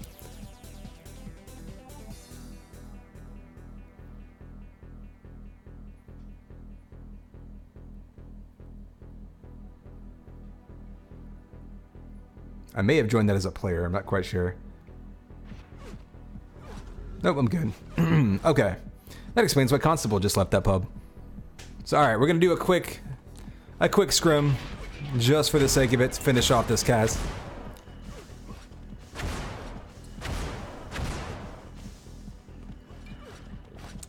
Hey Soren, this is actually the UT99 soundtrack. There's a lot of, yeah, very like trancey, very like deep electronica featured on it. You know, thinking back.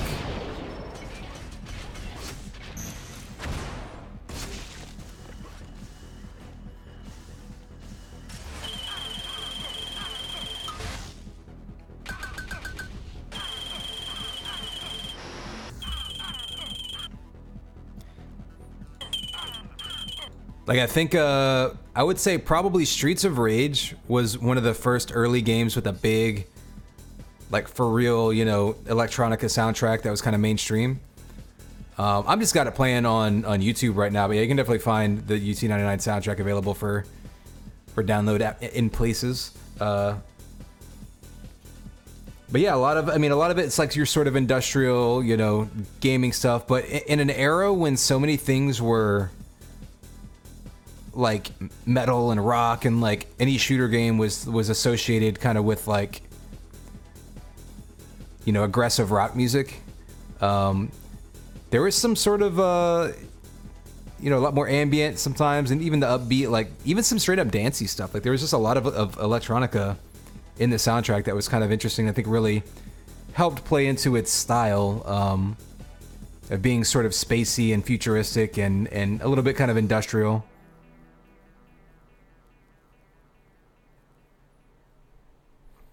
I think it definitely felt like more sci-fi futuristic compared to Quake, which was very, you know, still like half the maps took place in hell, and you know you're fighting demons over lava. Whereas in UT, like you're flying through space, you know, shooting laser beams at each other.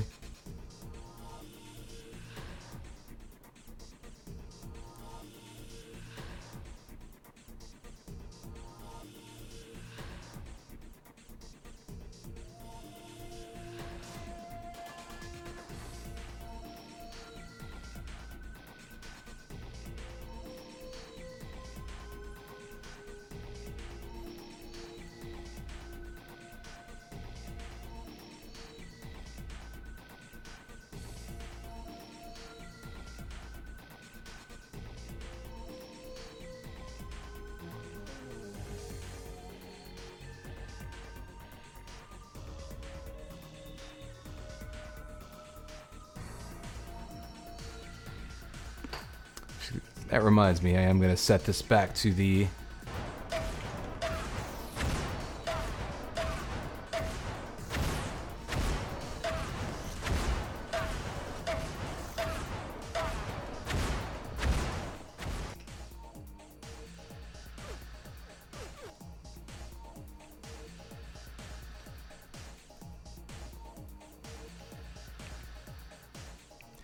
Yeah, it's sort of like ambient electronica. It's like not... I mean, some of it is a little more... Like some of it on the soundtrack's a little more, I guess, upbeat. Maybe you might call clubby, like more dancey. But some of it's just like like... I don't know, it's almost housey. Like it's very like just chill background. As opposed to being like very in your face. And I feel like that's appropriate. It was definitely a soundtrack you could play in the background while playing the game. There's so many games these days where it's either just super boring or it's so distracting then that you end up disabling it.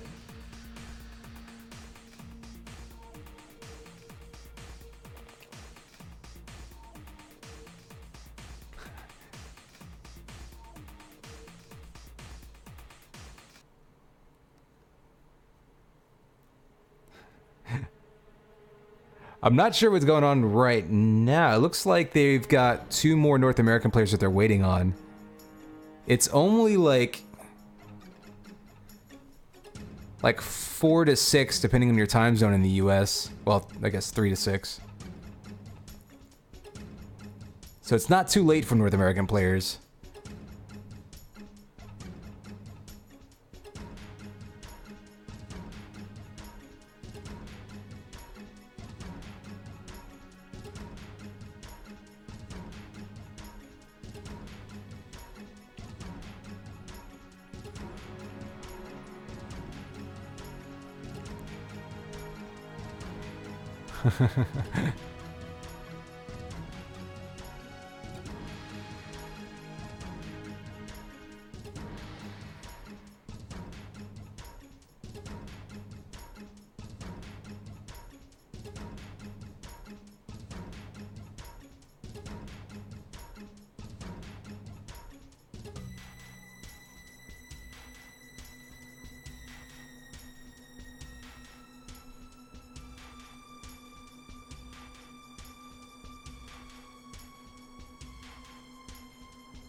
I feel like we've had 8 people ready to go for like 2 hours for Capture the Flag.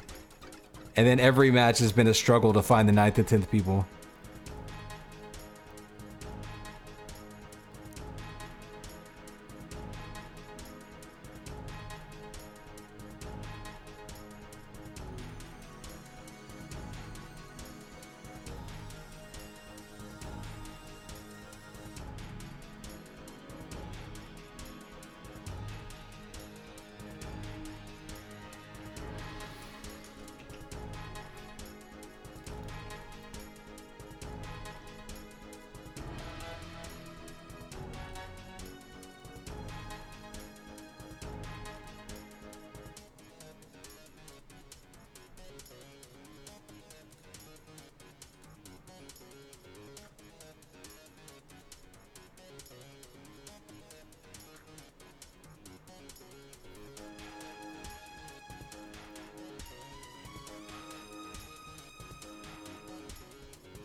Oh, that was the end of the soundtrack. Oh man. What do we go to now? Let's see. What are the... Still seeing 8 people. Oh, there's the 9th. Okay, Fusion joined in, so we're 1 player away. It's not necessarily a competition. It's just sort of an organized... It is an organized game, though. So, the UT3 soundtrack, I know is copyrighted. Like, they actually check for it on UT, so let's... Or, excuse me, on YouTube, so... Not gonna do that one. I wonder if I can get away with the Skitchin soundtrack. I mean, when we talk about a soundtrack, I talked about, you know, the chill trance. It's definitely not that. This is the very much like grunge rocky, like, but this is, you know, I dig the old like 16-bit songs.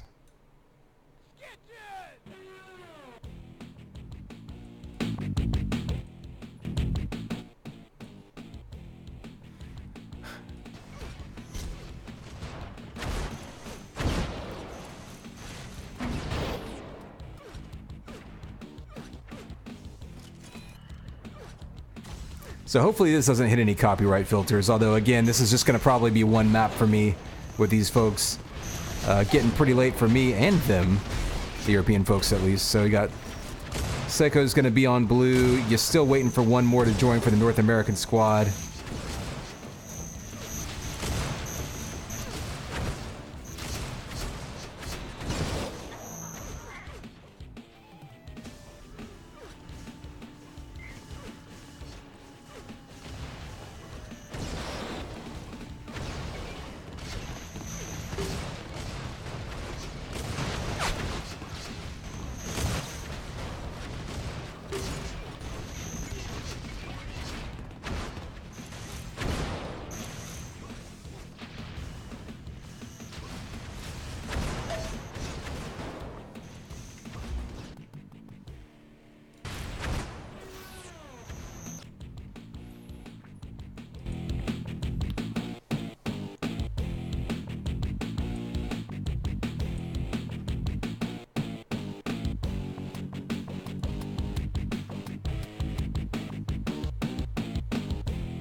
There was actually one really interesting, or I wouldn't say one. Oh, Blimpo joining in, interesting.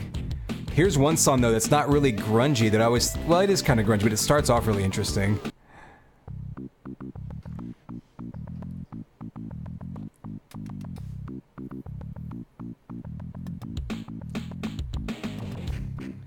It's like, it's so MIDI that it like doesn't even sound like guitars to me, and it's sort of just, it's weird. It's like it reaches this whole other level.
Well, it looks like Tron had to drop now.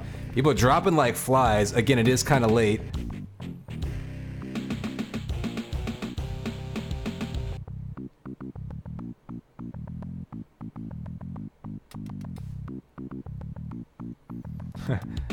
Well, we're up to 9. We have a North American team that's there. We have 4 of 5 for a European team. We just need one more player.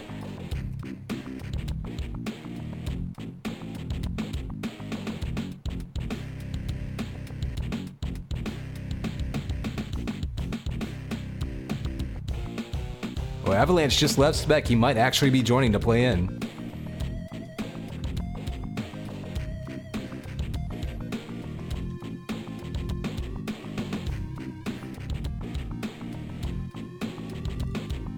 Oh, there he is. Okay, so we now...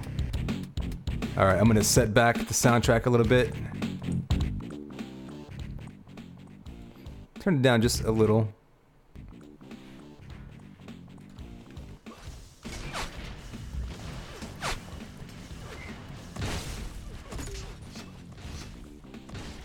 Oof.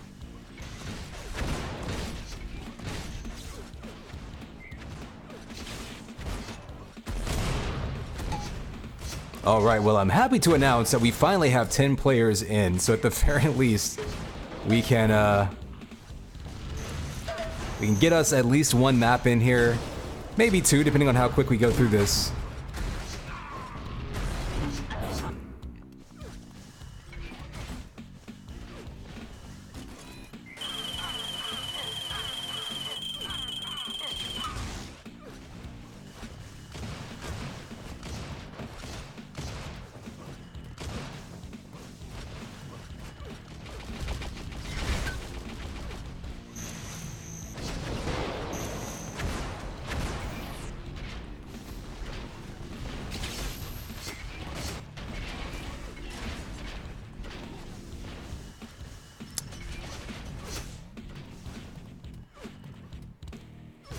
DC, you know I don't put on the wasty hit sound for free.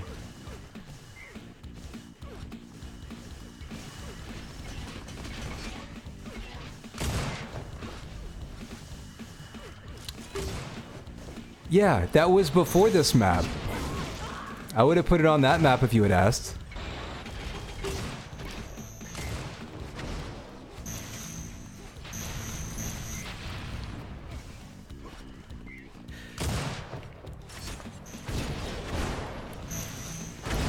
It's a bidding war. Whoever gives the most bits gets to decide what hit sound to use.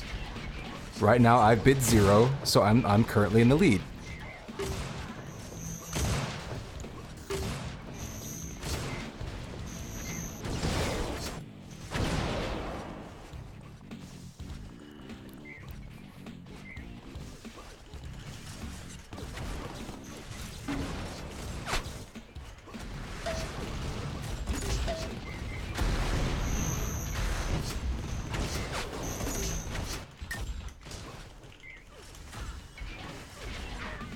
For anyone wondering, there are a few different hit sounds available here.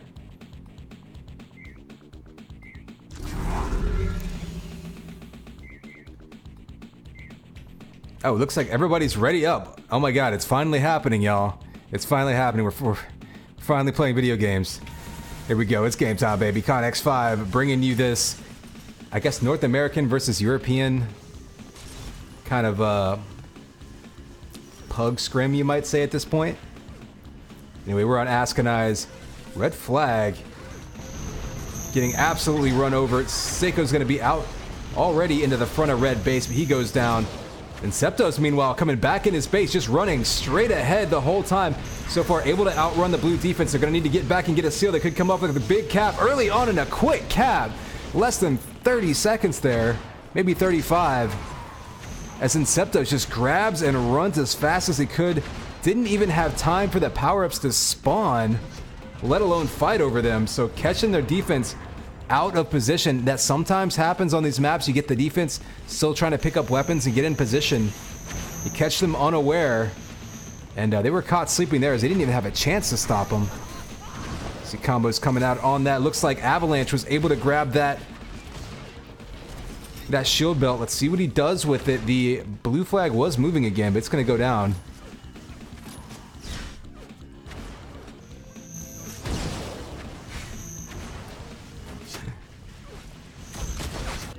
Dimco, the only problem with what you just said is that you have a family that aren't all playing UT with you. Fusion's got this flag moving. Kind of interesting to see. Oh, mid-air rocket right there by Fusion as he's covering himself out to mid.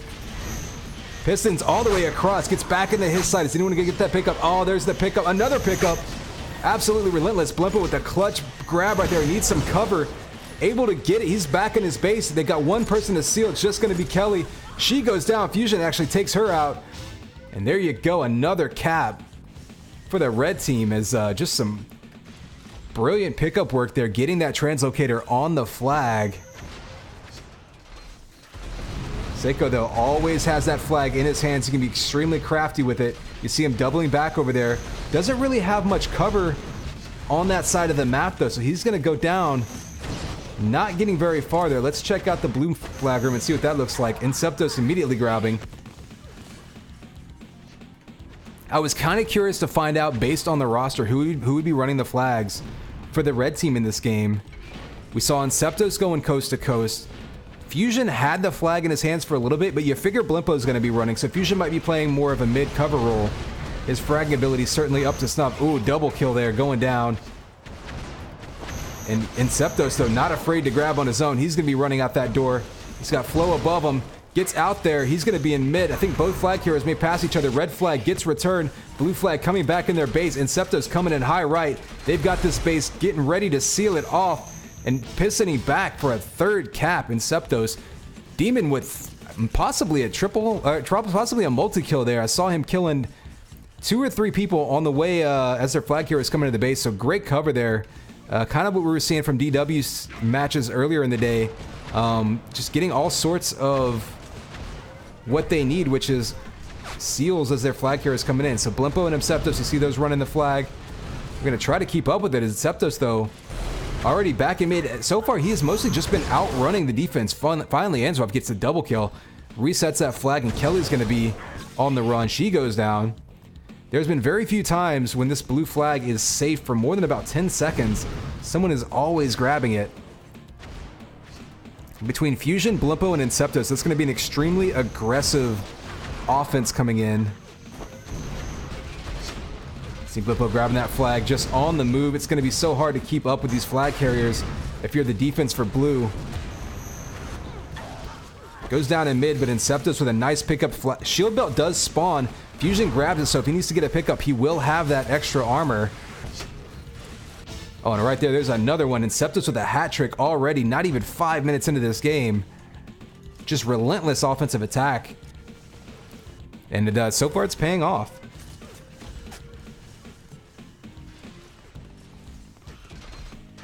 Seiko does have this flag not going very far. And Demon now on a rampage. I guess we'll give him a shot. We're basically going to curse him right now. He's definitely going to die now. But we get to see it as we watch his spree end here shortly. Probably in some dumb way. There's probably going to be a bio rifle, even though it's not in the map.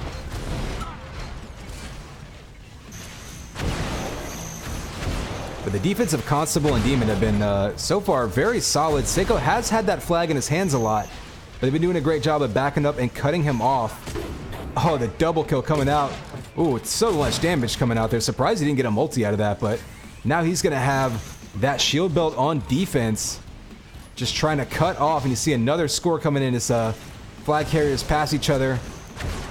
And even without the defenders, Red able to clear out that base, so having that just overall frag advantage is really just playing into their favor.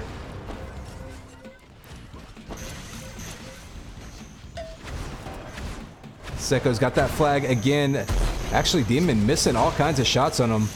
So he's going to have a chance to back up into base and give his cover a chance to get into the play.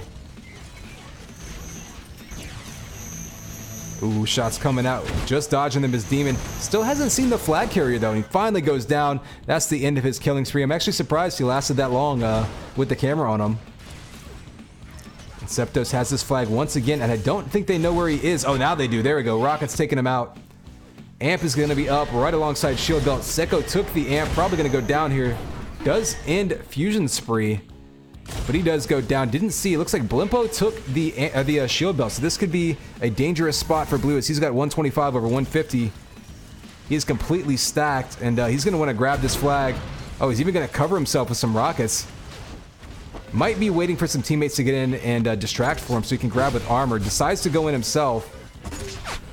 Doing some damage to the defense, but I think he's going to back up and wait until he's got some cover. Looking for some more armor as they broke that shield belt all the way down. Looks like the red offense may have backed up a little bit.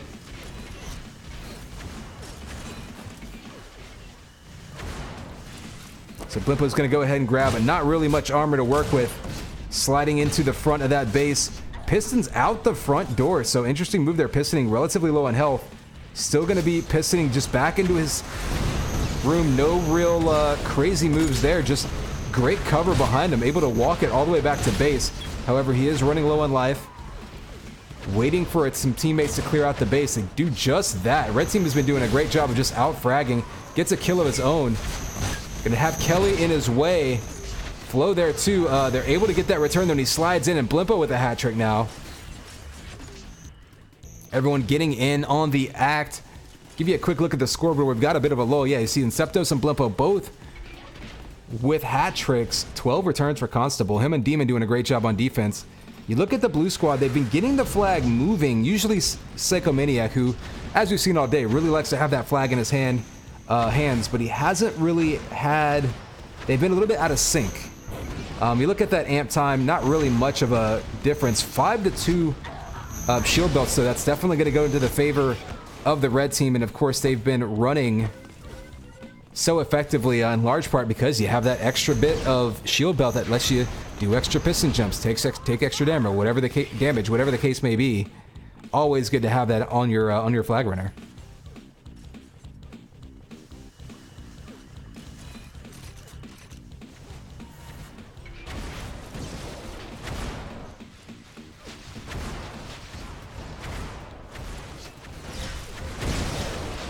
See both flags out again. We'll catch up with Seko running his. Ooh, he's got one kill down. He's going to be in mid. Does he have any cover, though? He's been able to get this flag moving consistently. He's got Kelly behind him. Oh, Constable with a very well-timed, patient combo. You saw him just waiting for that ball. Just waiting, and then boom, finally hitting it.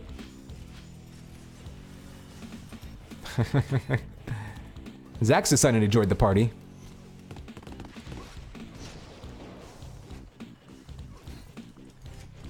As we are, we're just finishing up this first half. Give you a look at the scoreboard as things seem to have slowed down a bit.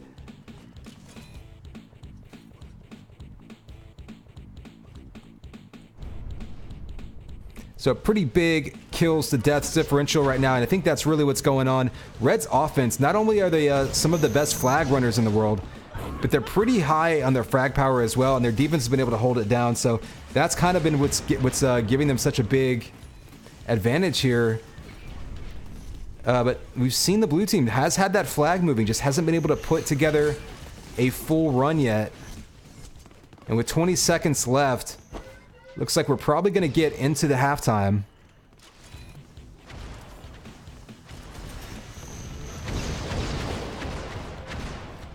Ooh, and Septos pistoling across mid. He's coming into his base. They will have some advantage time if they can get that flag returned.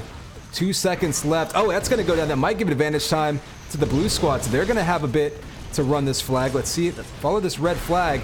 Oh, gets in the mid. There's the return, and we are at halftime. Take again a look at some of those stats. Pretty much saw the story before, though. Red just out-fragging blue and just kind of overwhelming them at this point.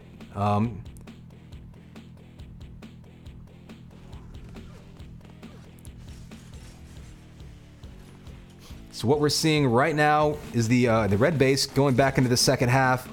Does resync all of the power-ups, so this will give the blue team a chance to try to fight for those. They've been losing a lot of the shield belts. I think it was 5-2. So that could go a long way towards helping their flag runners if they can start running with that extra armor.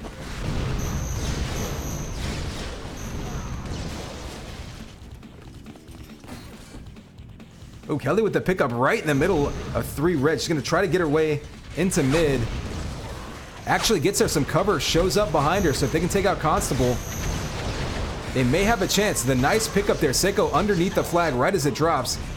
And there's the relay. Oh, he misses the pickup and the kill by Blimpo, so almost a nice relay back into their base. And Septos does have this flag moving for red. And he has plenty of cover, although blue team was entirely in their base since they were just there with their flag carriers. So they all fall back, clean that up. Both bases are going to be clean. And we're going to reset again, but almost saw the first cap there by blue. They just had to get back in their base and clear it out. And that's what we've seen Reds be so good at so far in this map. Pretty much every time their flag runner gets back into their base, it is completely empty. So Flo going on a killing spree. So Flo and Anzu off, the defenders for blue, perhaps getting into a little bit of a rhythm. Looks like that amp got picked up and killed immediately. Blimpo's going to have this flag now. Gets 1 kill, has cover by Fusion, so he's going to go ahead and make a run for it. Ooh, blue's all around him, though. That flag does go back to the stand.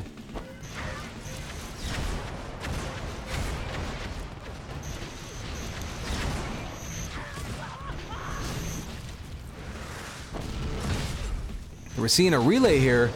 Fusion might be able to give his team time to come up and get some cover for him as he jumps right over Flo's head. He's going to be out in high mid. And, oh, just barely misses that pickup. Blimpo is right there, but they just got that return right in front of him. Let's see what's looking like in red base. Looks like nothing really happened in red. Constable and Demon have been doing a great job of keeping that base just absolutely clear. They might even be pushing up right now. See Demon pushing up towards the front of the base to catch people on the way in. So difficult to fight against a defender who's on the move. Like, whenever you kind of know what their position is going to be, you can predict them a little bit. You can try to catch them off guard, but whenever they're running around, as you're seeing Demon going on yet another killing spree, it's so hard to catch them unawares. 1 second till the pickups come up. Looks like Demon's actually going to pick up that shield belt and the amp, so Demon with belt and amp on defense. That's going to be a tall order for blue. Next 30 seconds or so is going to be very difficult for them to get that flag moving.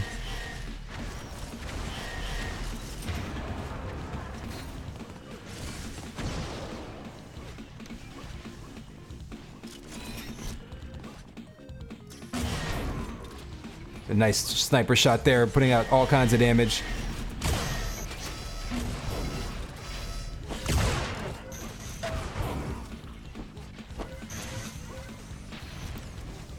Also, what's up, Chimmy? Yeah, we did do some bunny track earlier. It was basically bunny track and capture the flag mixed mode. I don't know.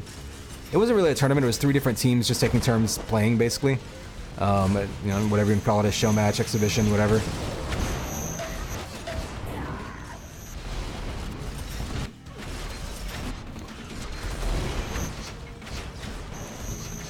And basically, everyone needed to go to bed, so we decided to just do one more little scrim here. This will probably be my last map, because I do have to get some other things done today.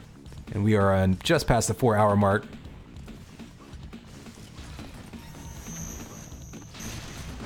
Bumpo's got this flag moving. Let's try to catch up with him. He's going to be back in their base. Heading out. Oh, Inceptos with a nice pickup. Heading out into mid. Oh, another pickup there. So a great return. 3 pickups in a row there. Seiko's got the flag in his own hand. That's going to be in mid. That's going to go down. Okay. We can give you the bird's eye view of mid, although this one's kind of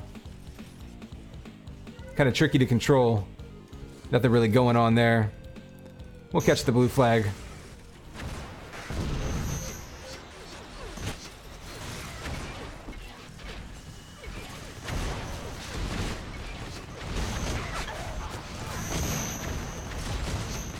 Red team with another great pickup, this time from Fusion. He's going to go down, but they've been doing a really good job of having that translocator out, ready to get that pickup as soon as the flag carrier drops. We do see Seiko with the flag yet again, though, so been breaking through that defense a little bit more this in the second half, getting things moving. There's a pickup by Avalanche. They haven't been getting as many relays as I think they need to get this flag movement. Now Blue is in their base with the flag. This has been their best scoring opportunity yet. Oh, all kinds of rockets coming in. Does survive, though. Keeps going. Oh, there's the return after the denial. But that's the closest Blue has come to capping, so perhaps progress being made in figuring out the defense here of Demon and Constable.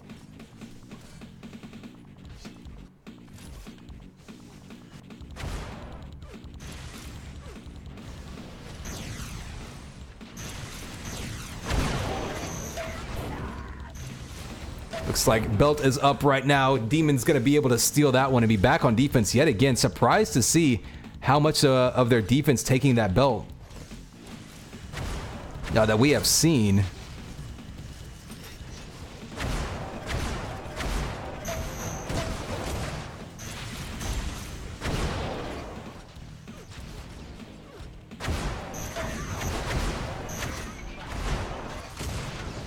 So looking at Constable's side to see what it looks like with that attack coming in. Avalanche now and Seiko trying to take him out. Do get him down. We'll follow that flag now. Looks like Blimpo there with the... So they're trying to clear out their base and secure this cap. Diving straight in. Great timing. Perfect jump there by Inceptos as that flag was still pretty dirty. Had blue players all over it. Timed it right as they returned it to get that cap. And so able to get that flag moving immediately, but it's going to go back to the stand. Blimpo with the flag. Let's try to catch up with him. Sees, oh, goes down before he really gets too far there.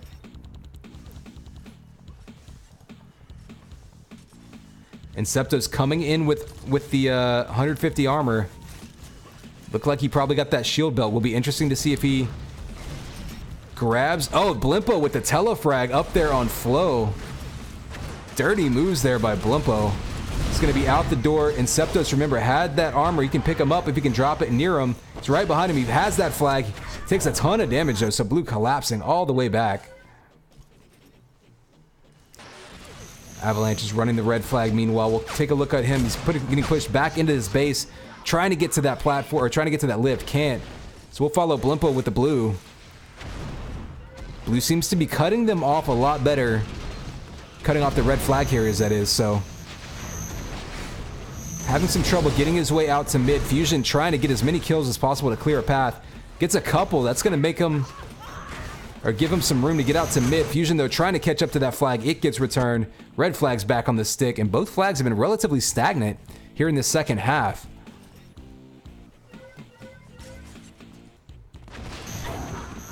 The Blimpa now doing a lot more of the grabs and running for the blue... or for red team. Seiko's still doing most of it for blue. Gets a kill on Constable. He'll be out high mid. He's got cover. Question is, he's going to have people in front of him to get that seal. Ooh, no pickup there. Inceptos with the flag. Going out the same route on the opposite side. He may try to piston. Has a little bit of armor. He takes some shots. Yep, still pistons high into his base. And this may be another cap because there's nobody in between him and that flag. Ooh, Seiko just a split second too late on that grab.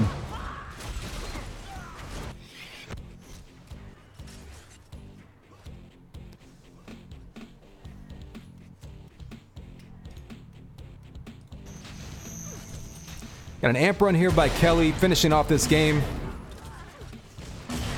Coming in, trying to take some shots to clear a path for herself. Kicks out both of the defenders. She's going to be out in mid, but the third one takes her out. Flag gets returned, and 30 seconds left. This one's going to be all the red team, so we finish this one off.